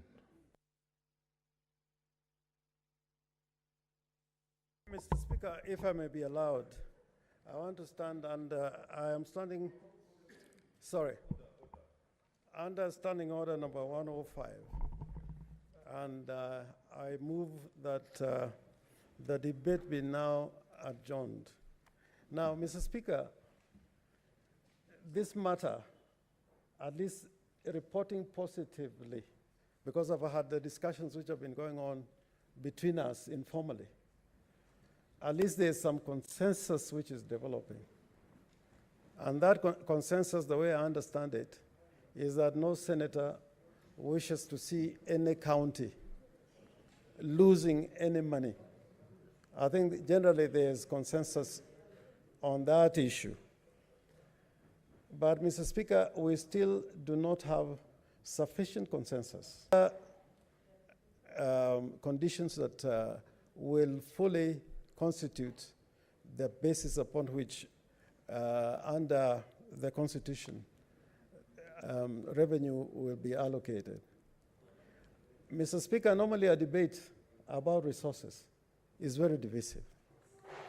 And I'm pleading with the House. I'm pleading with the House. And I'm repeating, I'm pleading with the House. The trajectory which this discussion is now taking may be with us for generations to come. I would think that we'd have the authority of and integrity of the Senate protected and safeguarded if we did not rush to a decision when there is an opportunity to close the loopholes where there is no general agreement. So, Mr. Speaker, I remember, and Senator Wetangula is the one who was advising me on this, on the issue of division of revenue amongst counties. The first bite at on this matter was in the National Assembly before the Senate was elected. And the National Assembly had the powers of the Senate at that time because there was no Senate. It took quite a number of meetings at that time on this single issue to sit together, to reason together, and come up with a solution that was acceptable to most of the senators. In the second resolution that was made, similarly, I think we went to Naivasha. Those who are here would remember. And I think we took nearly 2 days, no, 4 days, 4 days discussing this issue. And when we left Naivasha, there was no Orengo motion, there was no Murkomen motion because Senator Murkomen was there. It was a decision that was reached together as a Senate. So, Mr. Speaker, I plead with you because what I'm seeing, and when we look at the way it has been portrayed, how this allocation may go, we are making the same mistake that was made during the colonial period. We are making the same mistake when paper number 10 was discussed by the National Assembly. And that sessional paper number 10 was really described that it was neither African nor socialist, because it was saying that resources should go where there's already development. And that we don't want to repeat. So, Mr. Speaker, I am begging, and I've spoken to many members in this House for the last 1 week. And I had a session with Senator Yusuf Haji in the last 1 hour. And together, I think we can continue to talk until we have a position that is accepted to most of the senators. And I think we should not be afraid that our integrity may be lost because we are seen to be dithering. A lot of decisions that have changed the world have taken quite a bit of time. Even at Serena, we took quite a bit of time. Even after the wars, the discussions that came about, people took a lot of time.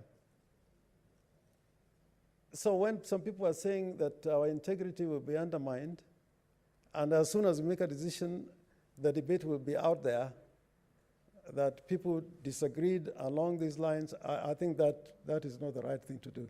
So I want to thank Senator Wetangula because he's the one who came with this proposal, so that all the amendments that are before the Senate, including the Olekina amendment, including Senator Ali's amendment, including Senator Gidiomi's amendment, including Senator Sakaja's amendment, we have an opportunity to discuss them fully with their simulations so that when we take the vote, we know what the decision we have made and we are prepared to live with it. So, Mr. Speaker, I don't want to go beyond that, but I beg the House, I really beg the House that we sleep over this matter and meet at the next sitting, by which time through your office, we may have organized such a meeting to ensure that we have consensus on this matter. I beg to move. Have seconders?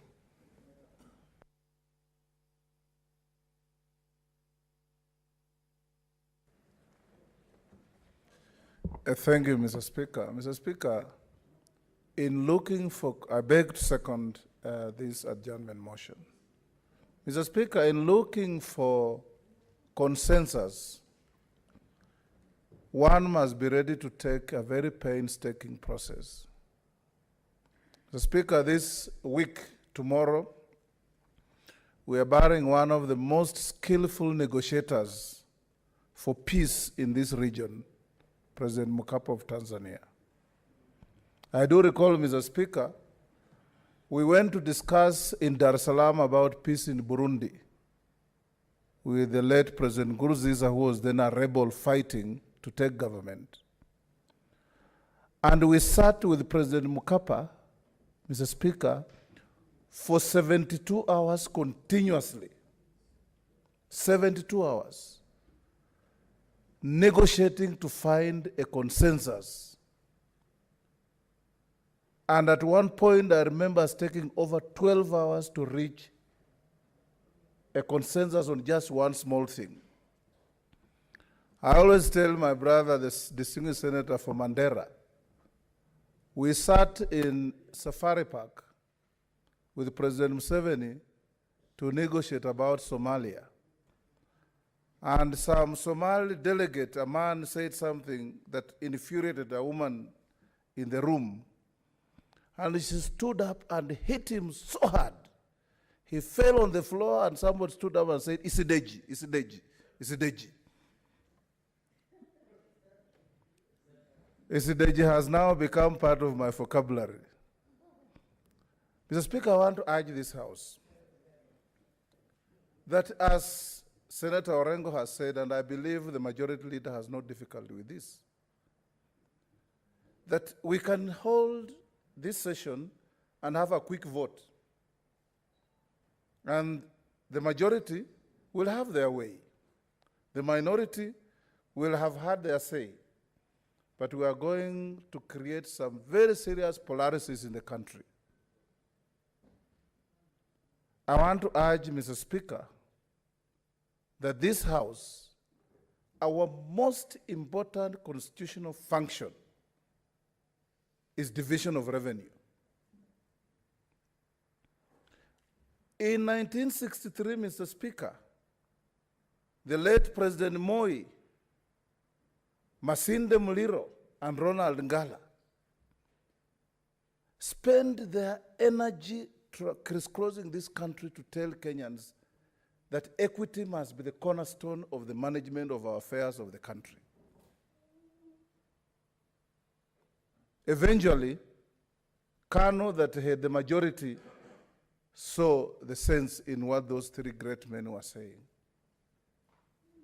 And Mr. Speaker, we went 300-degree cycle to come to where Moi, Muliro, and Ngala were to create devolution. And devolution is not about running away with what you can get, but it's about sitting and saying, live and let live. Not live and let die. My count, Mr. Speaker, where you also come from, in the permutation on the floor, we are gaining 928 million. But that's not the end in itself. We can walk away with that money. What about the Kenyan in Kwale? What about the Kenyan in Elgeyo Marakwet? What about the Kenyan in Vihiga? So I want to urge us, Mr. Speaker, it wasn't easy in the last parliament. Murkomen, the senator for Elgeyo Marakwet, Senator Orengo, Senator Haniri, Senator Cheriot, Senator Mutula Kilonzo can bear me witness. 4 days working, and we are sitting from 7 to 8 with CRM.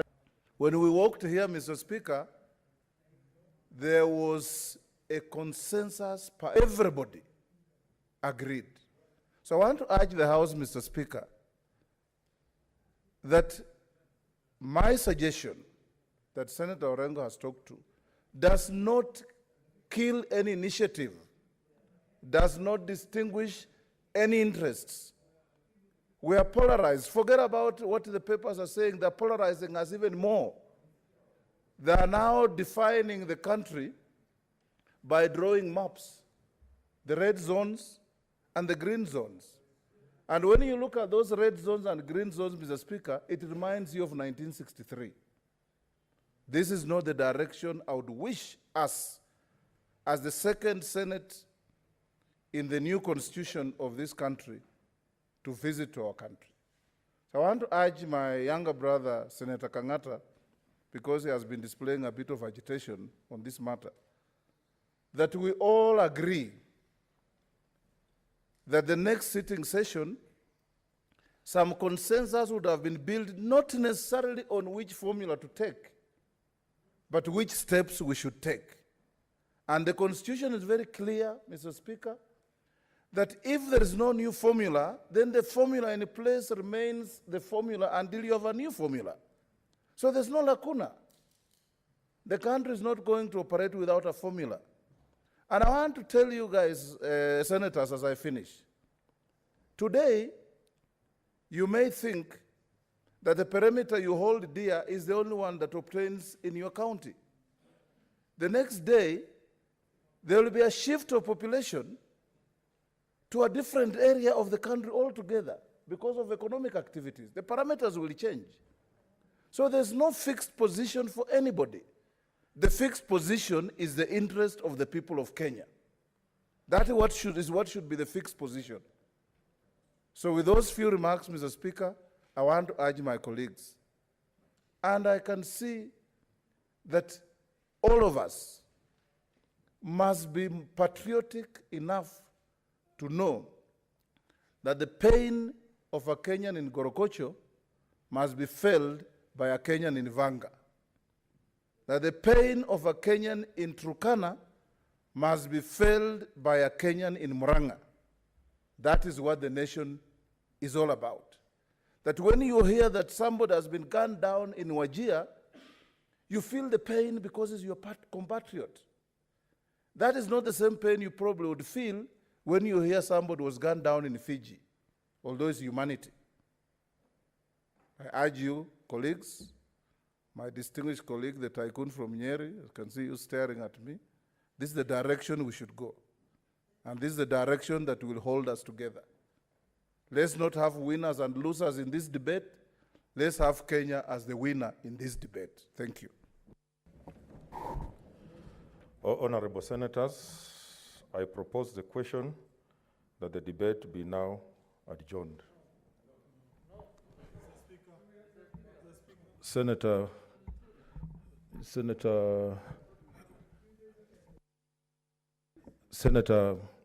Whip Kangata.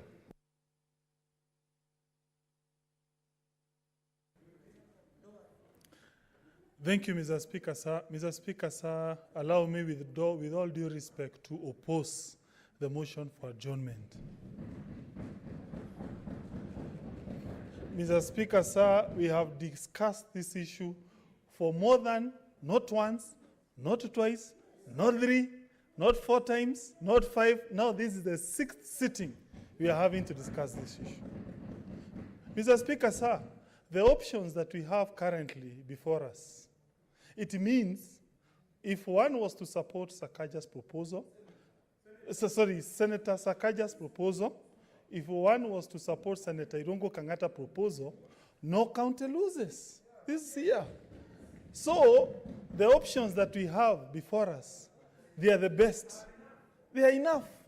We have discussed, we have caucused, and I think we need now to come and say, this is now the end of the discussion, Mr. Speaker, sir.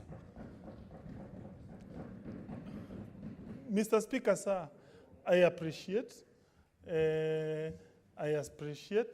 my minority leader, Orengo.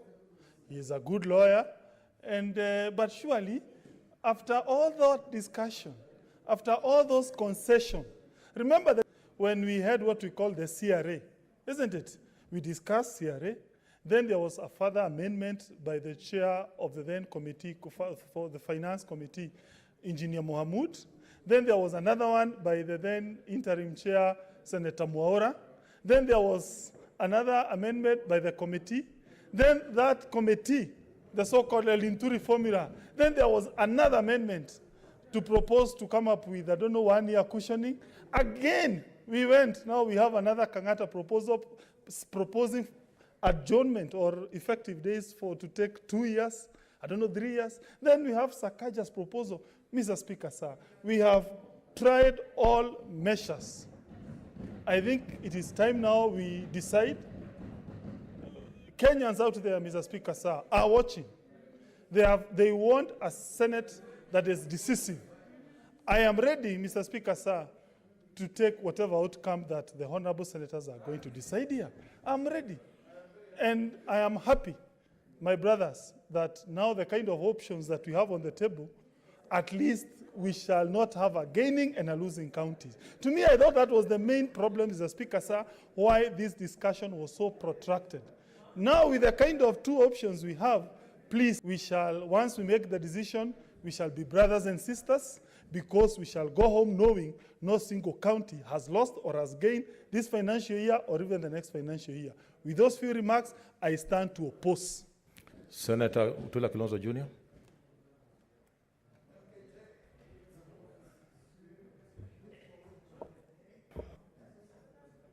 Mr. Speaker, I stand to oppose. And the reason I oppose this adjournment is this. Mr. Speaker, since the last adjournment, or even the previous adjournments, Mr. Speaker, and I beg your attention. Okay, let's consult in low tones. Since the last adjournment and the previous adjournment, Mr. Speaker, we have not met. I sit here as a leader, and I know the sort of caucusing that has been happening over the weekend. Some of us had to switch off our phones because we know what the caucusing they were doing. They call one senator here, one senator there, in a room somewhere, in a room in another place. Mr. Speaker, Senator Sakaja and I were requested to look for a middle ground. That proposal by Senator Sakaja was as a result of by the majority and minority leader. Now, Mr. Speaker, I would have expected the very least that all those senators who have amendments would have come and debated those amendments. At that point, you can say, before we vote, can we go and caucus? But we know that even the chair of finance was not ready to move. I'm aware, and I can say that openly. Mr. Speaker, I can tell you postponing this is just making sure that we are lobbied and lobbied and lobbied and phone calls throughout the night. We are not sleeping. We are being called, statements being issued. Mr. Speaker, today, I want to see, the book of Psalms says, I shall prepare a table in front of you of your enemies. I want to see senators voting against Makueni. I want to see senators voting and saying the chair of BBI who sits here should lose money. It's simple. Today is the day. Today is the day, and when we leave, Mr. Speaker, I want to see the people who are prepared to hang Makueni. So do it now. Don't postpone our misery. Hang us now. We are ready. So that from tomorrow,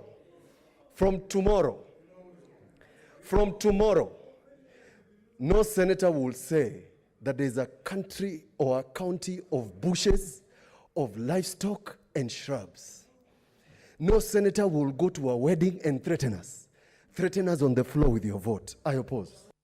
Senator Kindiki Kidure.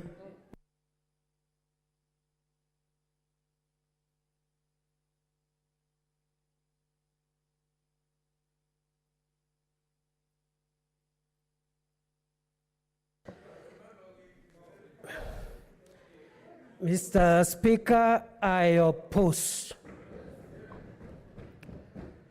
At the outset, Mr. Speaker, I want to say I have a lot of respect for Senator Orengo and Senator Wetangula, both of whom are my seniors in the legal profession.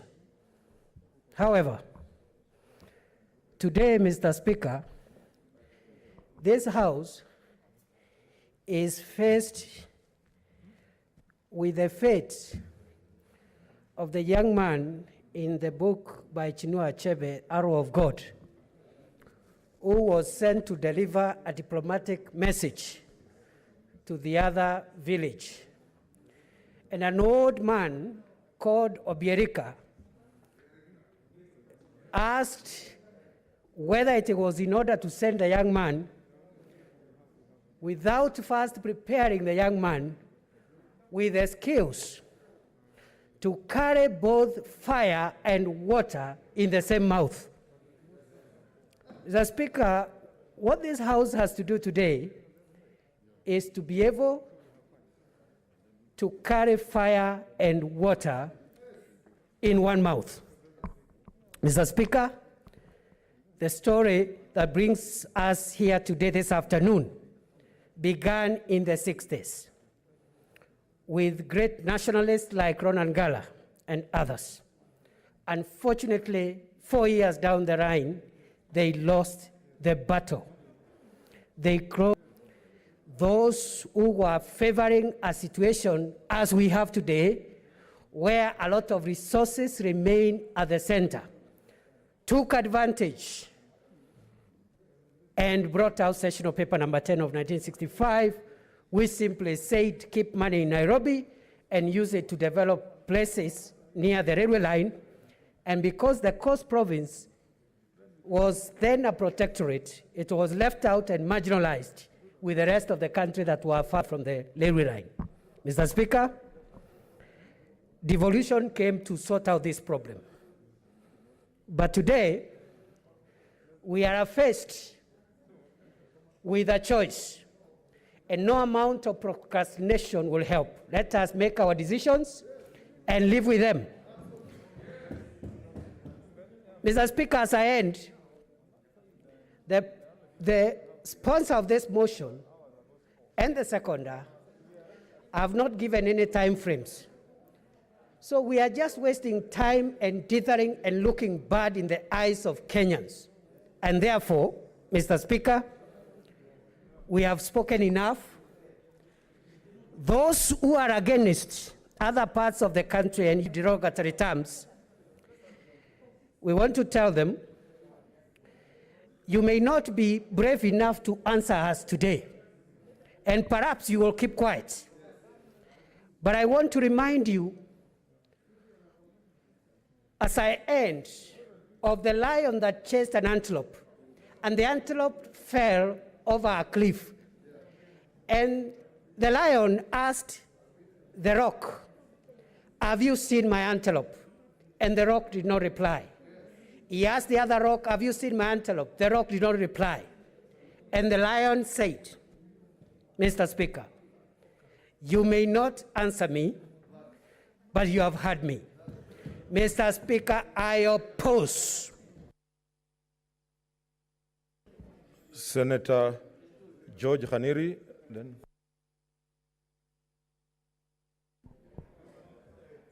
Mr. Speaker. Then after that, we shall have Senator Susan Kihika approach. Mr. Speaker, I rise to vehemently oppose the motion moved by Senator Orengo, the leader of minority. Mr. Speaker, in my long stay in the House of Parliament, I have never seen a situation where the leader moves a motion and the whip opposes the same motion. What does it tell you, Mr. Speaker? What does it tell you, Mr. Speaker? That even if we extend time, I don't think there will be any agreement that we are seeking for. People have already taken positions on this matter. We have options on the table for us to decide on, and the time is now, Mr. Speaker. Mr. Speaker, what we were all opposed to was the idea of some counties losing money. Senator Kangata has put it very well, that all the options that we have on the table will guarantee that all counties will get what they were what they got in the last allocation. As a Senate, we must be guided by Article 96. Order, senators. Senators, consult in low tones. Order. Social distancing. Senator. Let me tell you, this house will be closed down. Okay, Mr. proceed. Speaker, as a Senate, we must always be guided by the provisions of our Constitution, and in particular, the provisions of Article 96, that the Senate represents the counties and serves to protect the interests of the counties and their governments. And therefore, as a House, we must always be ready to stand for all the counties. An injustice in one county is an injustice to all counties. So we want to know today, who are these senators who are not abiding by the provisions of our Constitution, and in particular Article 96? This selfishness must come to an end. Let us know today. Mr. Speaker, we oppose the motion by Orengo.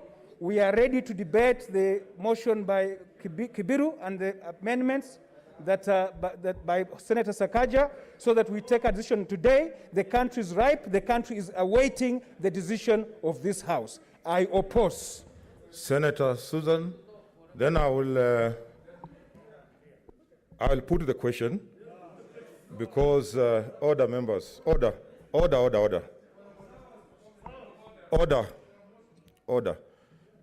We have to make a decision after I put the question, because if we decide to continue, then we will need time to debate. So because the arguments are clear, those who are for adjournment and those who are against. So once I put the question, we'll put a vote, and then the matter is decided. Senator Susan. Oh, thank you, Mr. Speaker. I also rise to oppose the motion and state that, Mr. Speaker, as much as I respect the leader of majority as well as Senator Wetangula, I believe that that is not the right direction. As we stand here today, or as we sit here today, the country is waiting to hear what it is that the Senate will come up with regarding this formula. Mr. Speaker, by postponing the decision, we just keep kicking down the road. We have had about a year or so to canvass on this formula. We have had many sittings that we have Let's been consult in low tones. Order, senators. Let's consult in low tones. Let's observe social distancing. Mr. Speaker, we have canvassed on this issue of the formula for the last 1 year. We have had very many meetings. We have also, in the last few weeks, mobilized and lobbied and come to the House to have the same decision or take the same decision. And every time we have decided to postpone the inevitable.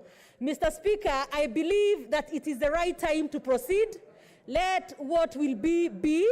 It will be the same senators a week from now, 3 months from now, a year from now. And I believe, Mr. Speaker, sir, whatever it is that the senators will come up with here today, even a year from now, some will not be satisfied and some will be. So it does not make sense, Mr. Speaker, to keep postponing what we must do. Mr. Speaker, being a leader means you must be decisive. And we cannot be indecisive and expect to lead this country. So, Mr. Speaker, I call upon the Senate to go ahead today and handle this very difficult issue. Whether you agree with it or disagree with it, let us get it done today. I thank you, Mr. Speaker. Okay, order. Senators, take your seats. Observe social distancing. Senator Baringo. Order, senators.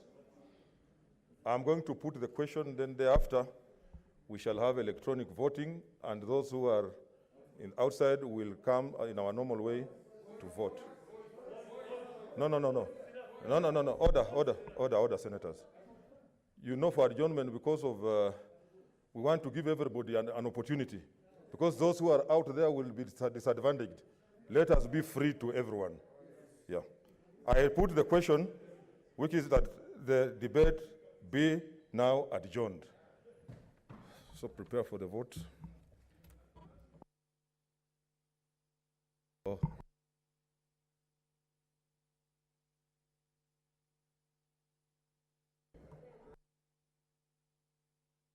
Okay, 1 minute, the bell to be rung for 1 minute.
Okay, order.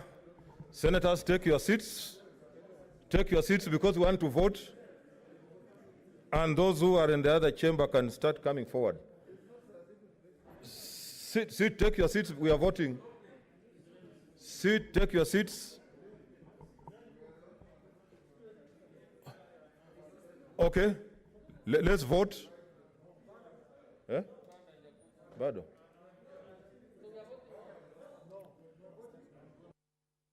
Start voting, start the voting.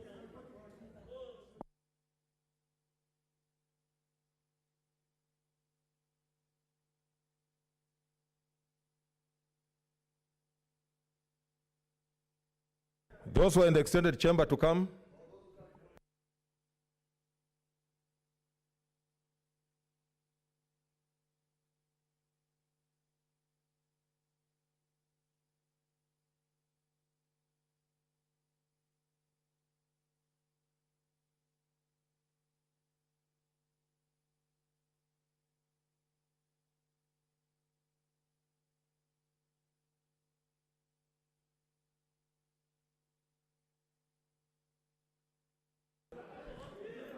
Vote, vote, vote, vote. Those to be assisted. Assisted voters, those in the other chamber, please come.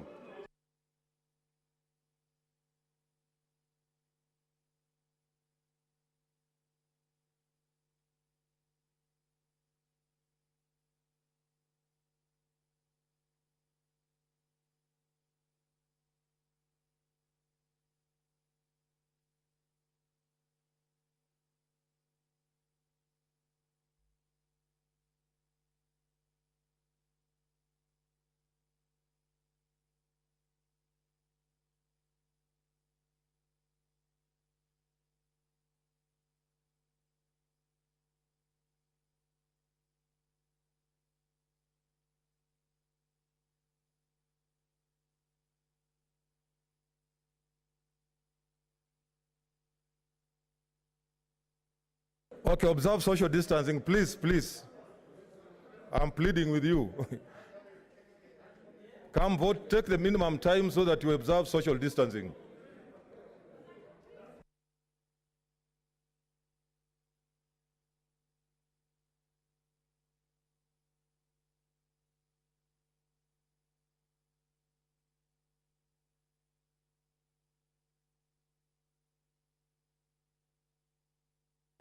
Observe social distancing. Honorable senators, those who have voted, clear the way, please. Those who have voted, clear the way so that we observe social distancing.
Yeah.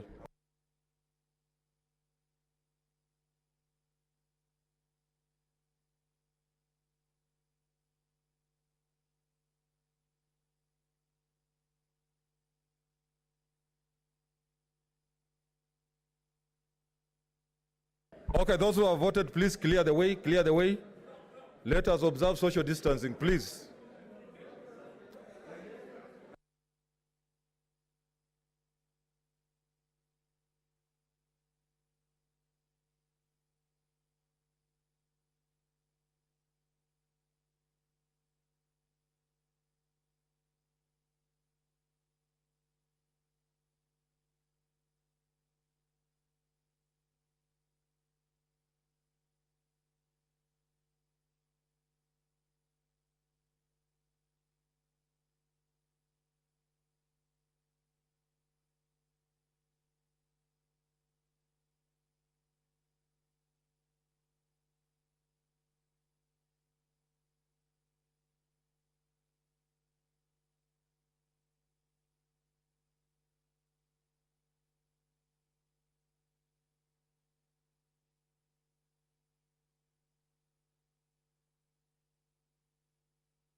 Okay, order, order. If your name is not there, you just write your name and sign.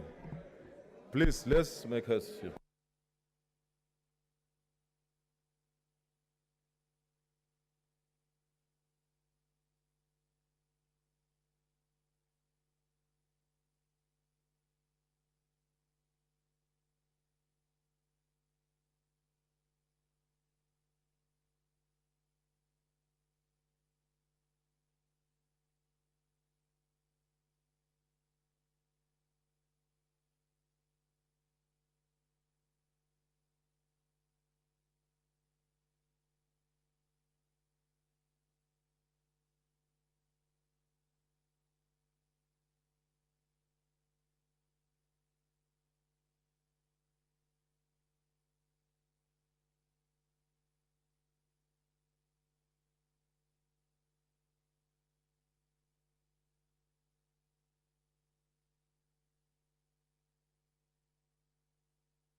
Okay.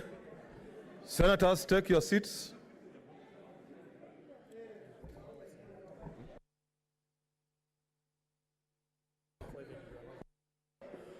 Okay, order, order.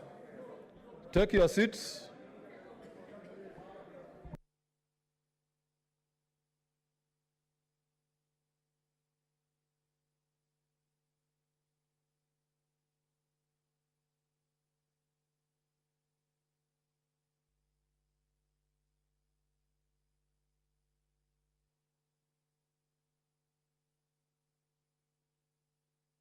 Take your seats, order. Take your seats. Take your seats.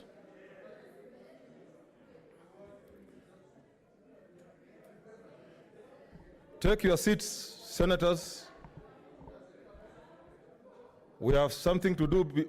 We have some timelines to meet before we proceed. Take your seats, senators.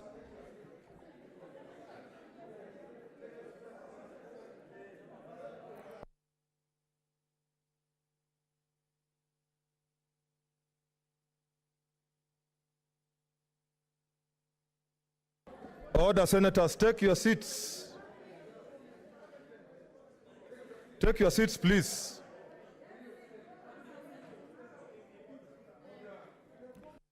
Order, take your seats. We have timelines to meet. Otherwise, you'll adjourn by default.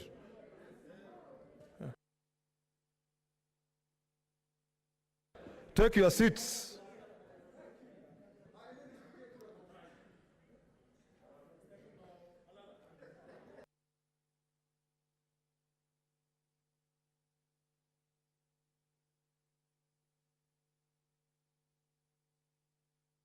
We have only 2 minutes, please.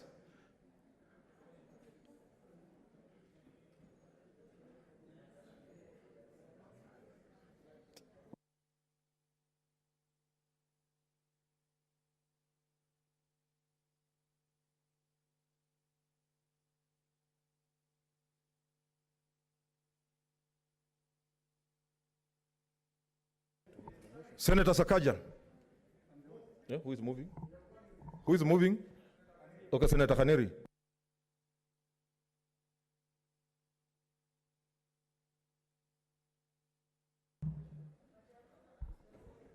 Mr. Speaker, I beg to move that pursuant to the provision of Standing Order number 31, paragraph 3A, the Senate resolves to extend its sitting time of business listed on the order paper as order number 9 and 10 of today's order paper. I call upon Senator Sakaja to second.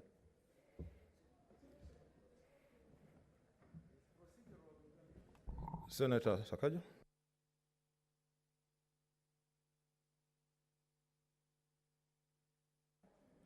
Thank you, Mr. Speaker. It's pretty straightforward. I second, due to the time that we have left. Thank you, Mr. Speaker. Honorable Senators, I now put the question that pursuant to Standing Order 31-3A, the Senate resolves to extend its sitting time until conclusion of business listed in the order paper number 9 of today's order paper. As manner of that opinion say aye. Aye.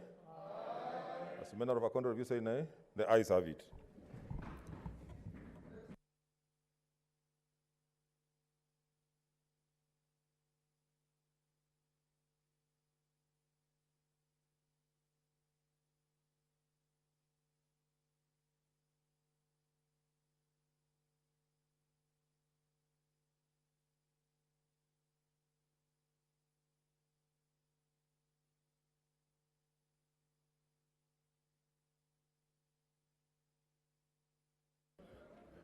Okay, take your seat. I want to announce the results.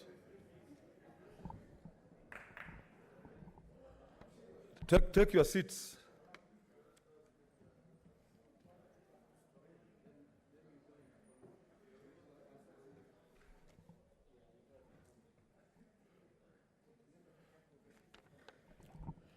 Okay, honorable senators, these are the results. Abstentions 0, noes 40, ayes 7, the noes have it. That means then we go back to the main motion and lead of whip. What's your?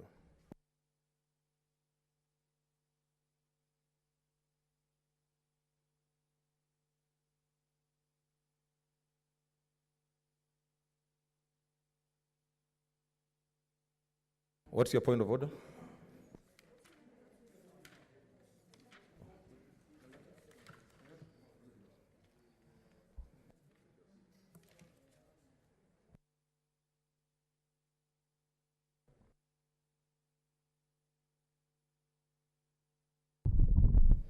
Speaker, since we have many amendments, I thought you would direct us on how we'll prosecute them, so that in sequence, because some of the amendments that are proposed by Senator Olekina and myself are similar to the ones of Senator Sakaja. So it's important we know how to prosecute them, so that we know whether, once Kangata moves his amendment, Senator Kangata, we'll move to the other amendments or we'll go to voting. That's what I thought you would direct us. Thank you. Okay, to Senator Kangata is make an amendment on the committee's motion.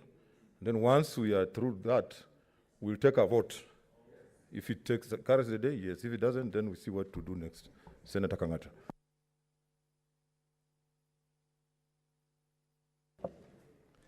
Thank you, Mr. Speaker, sir. Mr. Speaker, sir, allow me to move the following motion. I'm moving the motion to amend the report of the Standing Committee on Finance and Budget on the third basis criteria for allocating among the counties the share of the national revenue for the financial year 2021 to 2020 to 2021 to 2024-2025 in the following manners: that the motion be amended by deleting the full stop at the end and inserting the following words, I quote, subject to the following amendments to the report. A, that paragraph 26 of the report be amended by deleting the phrase commencement financial year 2021-2022 appearing on page 16 of the report. And B, insertion of the following new paragraph immediately after paragraph 26 of the report. 27A, the proposed third basis stroke criteria for allocating among the counties the share of national revenue for financial years 2020-2021 to 2024-2025 shall commence in the financial year 2022-2023. B, despite subparagraph A, the criteria applied to allocate among the counties the share of national revenue for the financial year 2019-2020 shall continue to apply until the commencement of the criteria under subparagraph A. Mr. Speaker, sir, the reason I brought this amendment was because I heard the cries of my brothers from various counties, Mr. Speaker, sir. Mr. Speaker, sir, we belong to one Kenya. We respect our brothers in Coast. We respect our brothers in Northeastern. We respect each and every Kenyan. Mr. Speaker, sir, I agree with the whole idea that devolution should be aimed at assisting the so-called marginalized counties. And therefore, I would not support at all, Mr. Speaker, sir, a county losing money this financial year or the other financial year. I do not support that idea. And that is the reason I brought this amendment, Mr. Speaker, sir. Mr. Speaker, sir, originally, when the committee came up with this formula, there was an uproar among senators and many Kenyans. They said, oh, we are going to have, 18 counties that are going to lose money. And that narrative was even propagated by the media, Mr. Speaker, sir. So I started talking with my colleagues, asking them, what do we do to remedy your problem which you have with this formula? And therefore they told us, if there is a way you can do so that we don't lose money, we are okay. So, Mr. Speaker, sir, I was the first one to even talk to my colleagues who are in the committee to tell them, let us postpone the effective date with 1 year. So that was adopted by the committee. But after that, I realized my colleagues, senators, were still not comfortable. So I decided, therefore, to now come up with this motion to now further amend the committee and give them up to 2022 beyond that period. In fact, Mr. Speaker, sir, if my brother, Senator from Nyamira, would be candid, he is the one who even gave me this idea. We talked over the phone. If he can recall, my brother, senior counsel, Senator Omogeni, he told me, Kangata, if there's a way you can postpone the effective date. Mr. Speaker, sir, he said it's okay. And therefore, I decided to crystallize that idea into this motion. And therefore, I'm urging, colleagues, please, let us support this idea. No counties is going to be affected. No one is going to be impacted negatively. We shall all be happy as one Senate family. The narrative that has been out there that we have gaining and losing counties will not apply. We shall have status quo for at least a period of time. And again, and these are my final remarks, Mr. Speaker, sir, I am aware that there will be a bill that we are still discussing concerning the equalization bill. It is coming very soon. And other measures so that everyone is carried on board before the actual effective date takes in. And therefore, with this one, I would be asking senators to support. I think it's a very good compromise under all the circumstances. With those few remarks, I beg to move. I ask my brother, Senator Kajwang, to support this amendment. Thank you.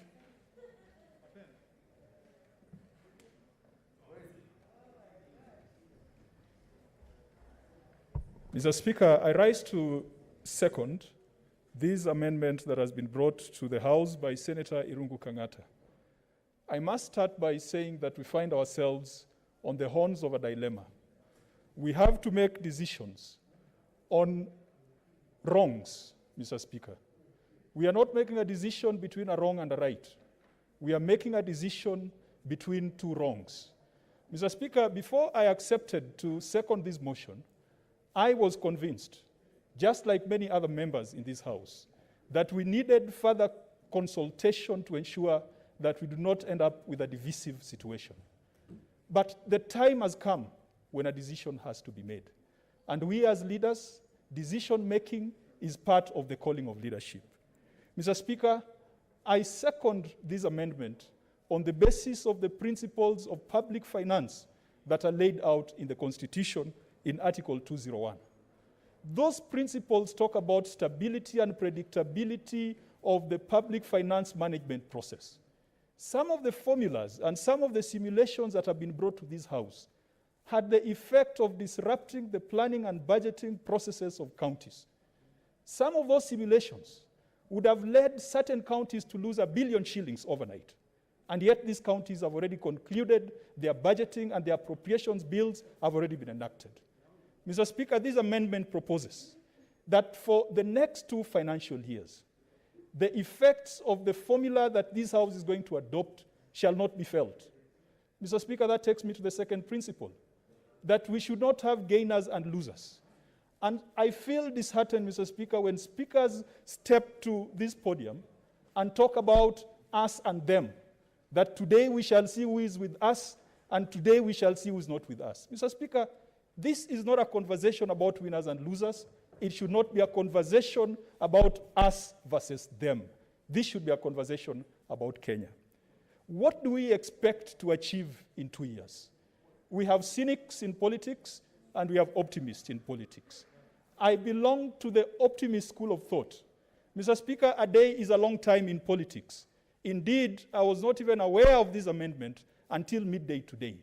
I want to congratulate Senator Kang'ata that despite his very hardline positions over the weekend, he has accepted to climb down a little bit. Initially, Senator Kang'ata wanted the formula proposed by Senator Kibiru to apply immediately. We should have had great impact disrupting the budgeting of counties. I'm glad that as at yesterday, the concession was a moratorium of 1 year. Today, it is a moratorium of 2 years. 2 years is a long time in politics, Mr. Speaker. The optimists like us believe that there'll be other political processes that will result in an increased allocation of resources to counties so that we do not have gainers and losers. Those of us who sit in this House, we have that solemn duty of allocating or dividing revenue between the national and county governments. And Mr. Speaker, it is a defeatist argument that we have put here that we are sure that we shall never get more than 316.5 billion, when it is our constitutional duty to negotiate with the National Assembly and Treasury to increase the resources that go to counties. In the past, We have been let down by our governors. And I'm not afraid to say this. When the Finance Committee, led by Senator Mahmood, every other year has proposed that counties should get more, governors go to IBEC. They sit in a cocoon somewhere and they agree with the national government. And Senate is left with egg on its face. I want to encourage the new chair of the Finance Committee that the vigor with which you have pushed this formula, use that vigor in the next conversation on the division of revenue so that counties can get more money to ensure that the loss effect of these formulas we are talking about is not felt. Already we have simulations that if we increased the allocations to counties by about 10 or 15 billion, no county is going to lose. And that is the reason why I support this amendment. Finally, Mr. Speaker, I must go on record that all the formulas that have been brought to this House, none of them is perfect. In one formula, Homa Bay loses. In another formula, Homa Bay gains. The size of the cake is not changing. When Homa Bay gains, someone else loses. I support this amendment to ensure that in this financial year, Homa Bay does not gain at the expense of Mombasa. In this financial year, Kiambu does not gain at the expense of Tana River. In this financial year, Moranga does not gain at the expense of another county. Mr. Speaker, the health parameter in the formulas that are before us are completely wrong. You will see that a county like Homa Bay, with the greatest disease burden, with the highest prevalence of HIV and AIDS, is allocated the least amount on that health parameter. Something is wrong with that formula. There are those who are convinced that this is a formula that advances the one man, one shilling principle. Look at the per capita allocation. It is a fallacy. It is not in this formula. But we have to take a decision, Mr. Speaker. We are on the horns of a dilemma. And as someone has said before, if you cannot have the one you love the one you have. We must adopt a formula that will apply properly without causing losses. Mr. Speaker, let me finalize by saying that we cannot convince the country to work with us if we resort to language that is borderline insults and borderline intimidation. And Mr. Speaker, as I support the amendment by my friend Senator Kangata, I will also advise him that in his weekend activities, it should never be my way or the highway. It should never be biting the bullet. It should never be we either adopt or BBI collapses. BBI was not meant for only one corner of the country. BBI is meant to unite the entire nation. And nobody should pray for that process to collapse over 316 billion in a 3 trillion Kenya shilling budget economy. Mr. Speaker, I second and I support the amendment. Okay, order. Senators, take your seats.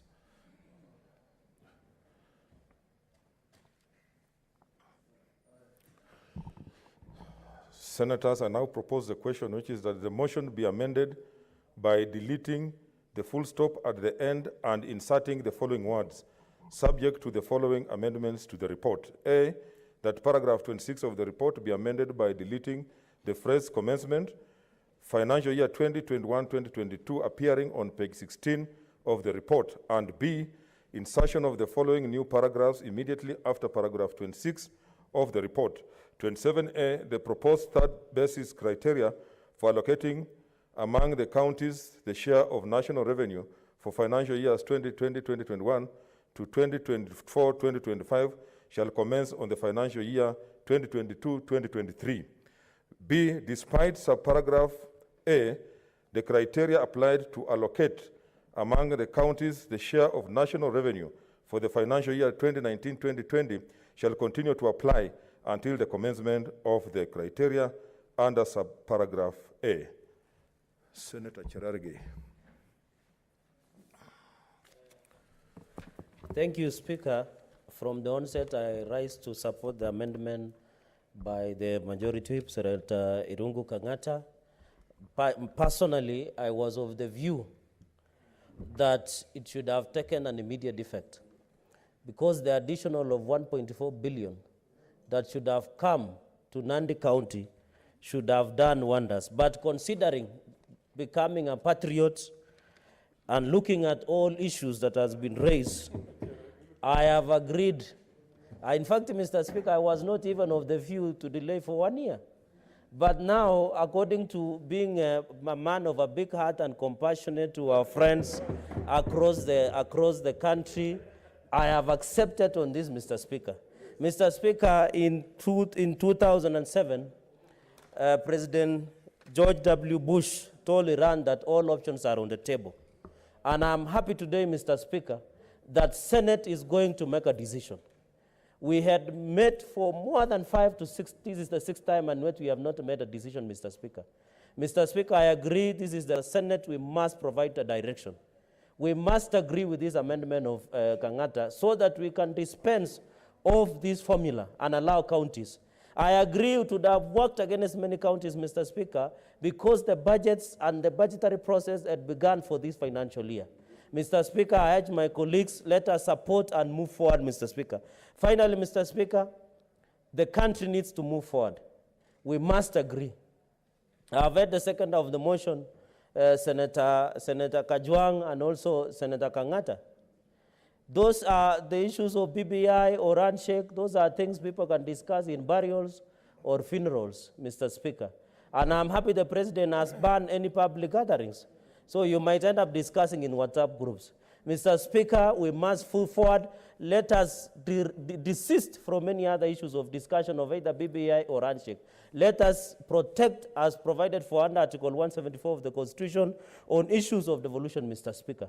Mr. Speaker, I have read the committee report. There are many parameters that have been used to arrive at that formula, Mr. Speaker. I agree it might change. But one thing that will not change in allocation of resources in this country is where resources will always move to the people-driven agenda. That is one thing that will remain constant. Even as we look at the upper and poor of Kibra, we must consider the people of Nandi. We must consider the people of Mandera. Mr. Speaker, we must push for an equitable, but we must not punish populous counties simply because we have many population. And that is why, Mr. Speaker, some of us have always stood for 1 shilling, 1 man, 1 vote. And that is what we have been trying to do to achieve equitable sharing in revenue in this country, Mr. Speaker. In conclusion, Mr. Speaker, we can by 6, we can put 2's matter to rest because it will give more time for counties to adjust their budgets.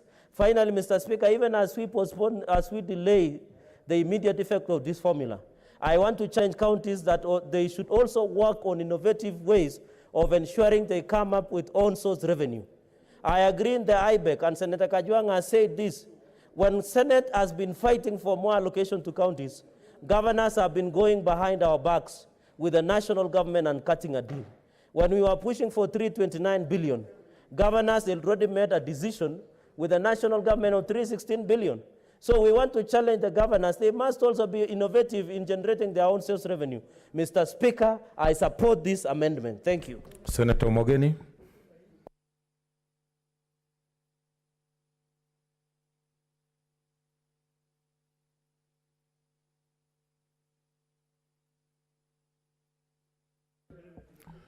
Give him the mic.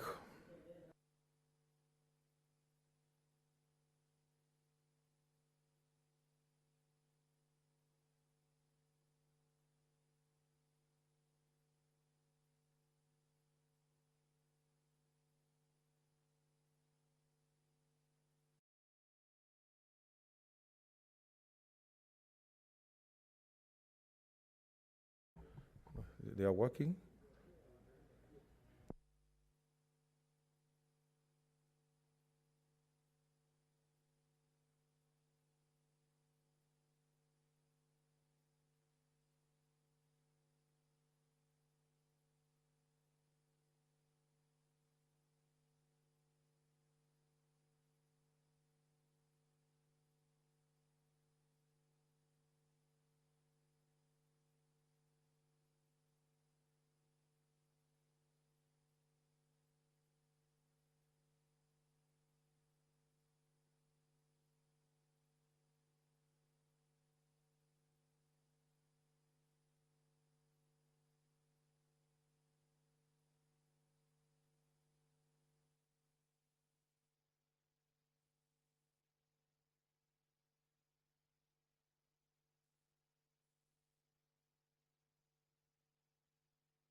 the initiative of building bridges, but who wants to come to this floor and threaten the same building bridges initiative by the President, Mr. Speaker. Mr. Speaker, if we love this country, Mr. Speaker, we must move together, Mr. Speaker. And moving together, Mr. Speaker, means that we must care about the interests of the 47 counties, Mr. Speaker. It does not make any of us, as a senator, proud to ensure that we are taking money from Turkana, from Mandera, from Nyamira, giving it to another county, Mr. Speaker. That does not advance the dreams of our two principals, President Uhuru Muigai Kenyatta and the former Prime Minister Raila Amolo Odinga. Mr. Speaker, the only concern for some of us here, Mr. Speaker, is that we should not cause pain to any Kenyan by reducing their allocation of funds that we give to those counties. And what this proposed amendment implies is that, yes, we are going to starve your finances, but we are going to allow you to smile for 2 years, then you start mourning for another 3 years. That is not something I can support as the Senate of the County of Nyamira, Mr. Speaker. Therefore, I oppose this motion that is supposed to mislead the people of Nyamira. That we, yes, 2 years, but after 3 years we start mourning. If you want to kill us in Nyamira, kill us today, not tomorrow. And the people of Nyamira are watching, I can assure you, they are on TV watching here today. So, Mr. Speaker, I oppose this amendment. Senator Linturi.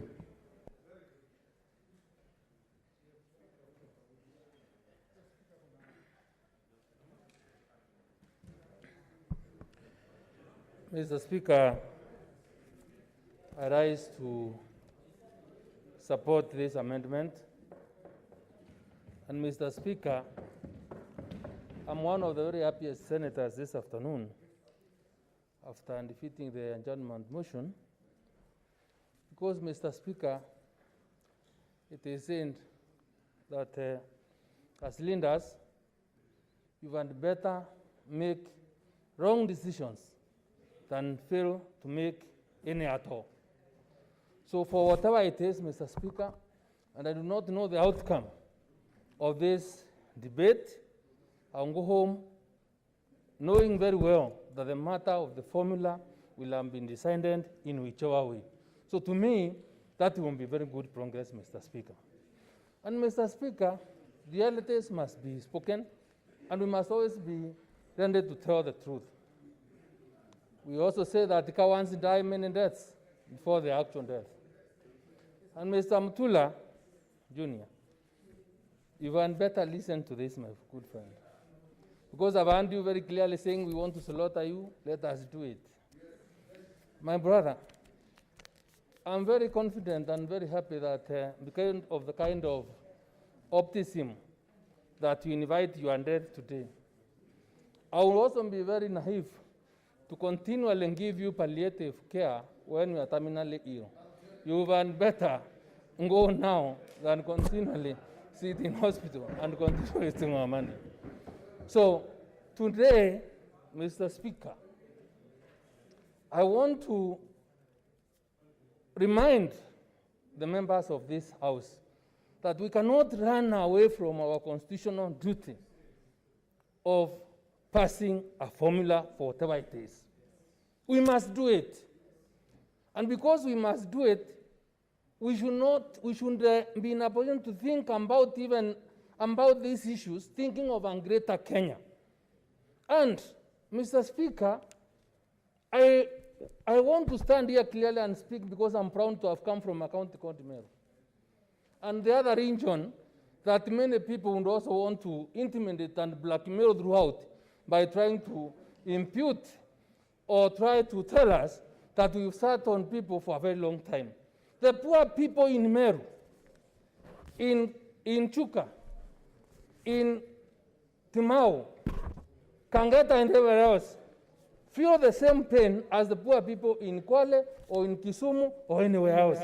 So when there is a proposal on how to share resources for this country, for service delivery, either for health, for water, for agriculture, or for whatever it is, and the bearing on the formula is on the basis of the people that so deserve those particular resources. We must be very clear in our minds that we all cannot be the same at the same time. Parameters have changed that are being used to allocate money. And for that reason, there will be those changes. So when we are discussing this particular matter, let us be very honest with ourselves. Let us be candid and say, yes, some of us, for whatever reason, and they will not want to start rubbing wounds, that have had an opportunity to benefit from a formula that has also disadvantaged other people for a very long time, and we cannot be able to speak up about it because we are afraid of or being associated to becoming from the people that are seen to be powerful. So, Mr. Speaker, when I speak here, or anybody else coming from a county that deserved so much money and has not been getting this money going to his county, we must also bear that remember we have a responsibility to push money, fair allocation of resources to the people that we represent. Mr. Speaker, I am cognizant of the fact that we must always be able to compromise. And a compromise has been agreed. A proposal has been brought before this House by the majority whip. I don't find it difficult for us now to say, let us go now and start thinking on how as counties, as senators, we can engage our people and especially give the task to governors to raise more revenue so that at least when the formula apply, then at least there will be enough own source revenue going by the counties. Mr. Speaker, we continue fighting because we are poor.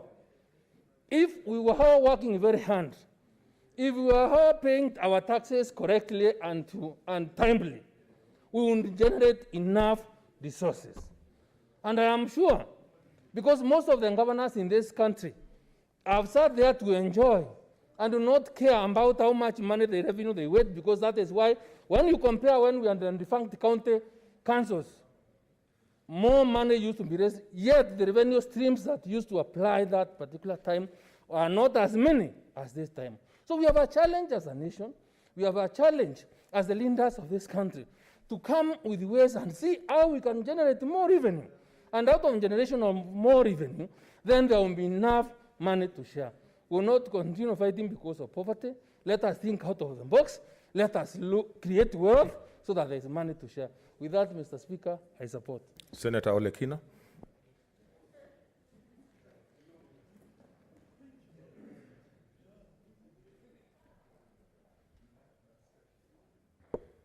Mr. Speaker, sir, and to my honorable colleagues from both sides of the aisle, I rise to oppose this motion vehemently because this motion does two things, Mr. Speaker, sir. The motion... Yes, what's your point of order? Mr. Speaker, sir. Okay, try to keep your mask on. The motion proposed by the majority whip does two things to this country. It divides this country into two, and it pushes more resources to those people who have always had resources. Mr. Speaker, sir, the challenge we have in this country is that sometimes people think we are ignorant, but we are not.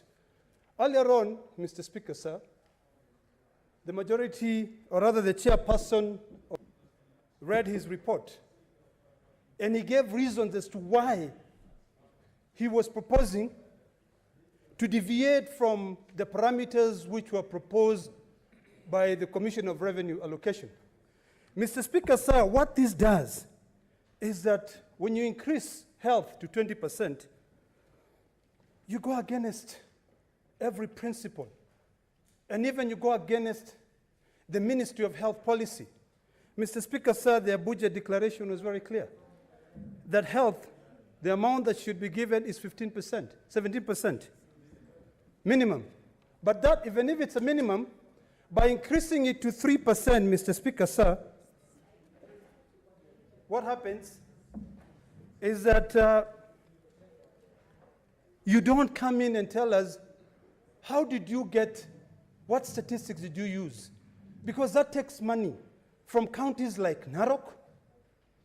And it will be shameful for me to go back to Narok and tell the people of Narok that as your senator, I've sat there and I've witnessed a few people divide this country and also kill the dream of the president and also Raila Amolo Odinga in uniting this country as one.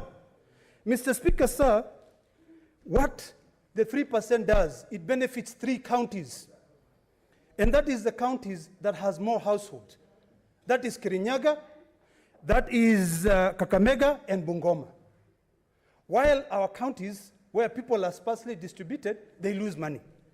Mr. Speaker, sir, if you tell me now, today, that you want to postpone this problem for the next 2 years or 1 year, you are being indecisive. You will still have this problem. And you are being selfish, because what you're doing is that you're telling Kenyans you only care when you are the senator, but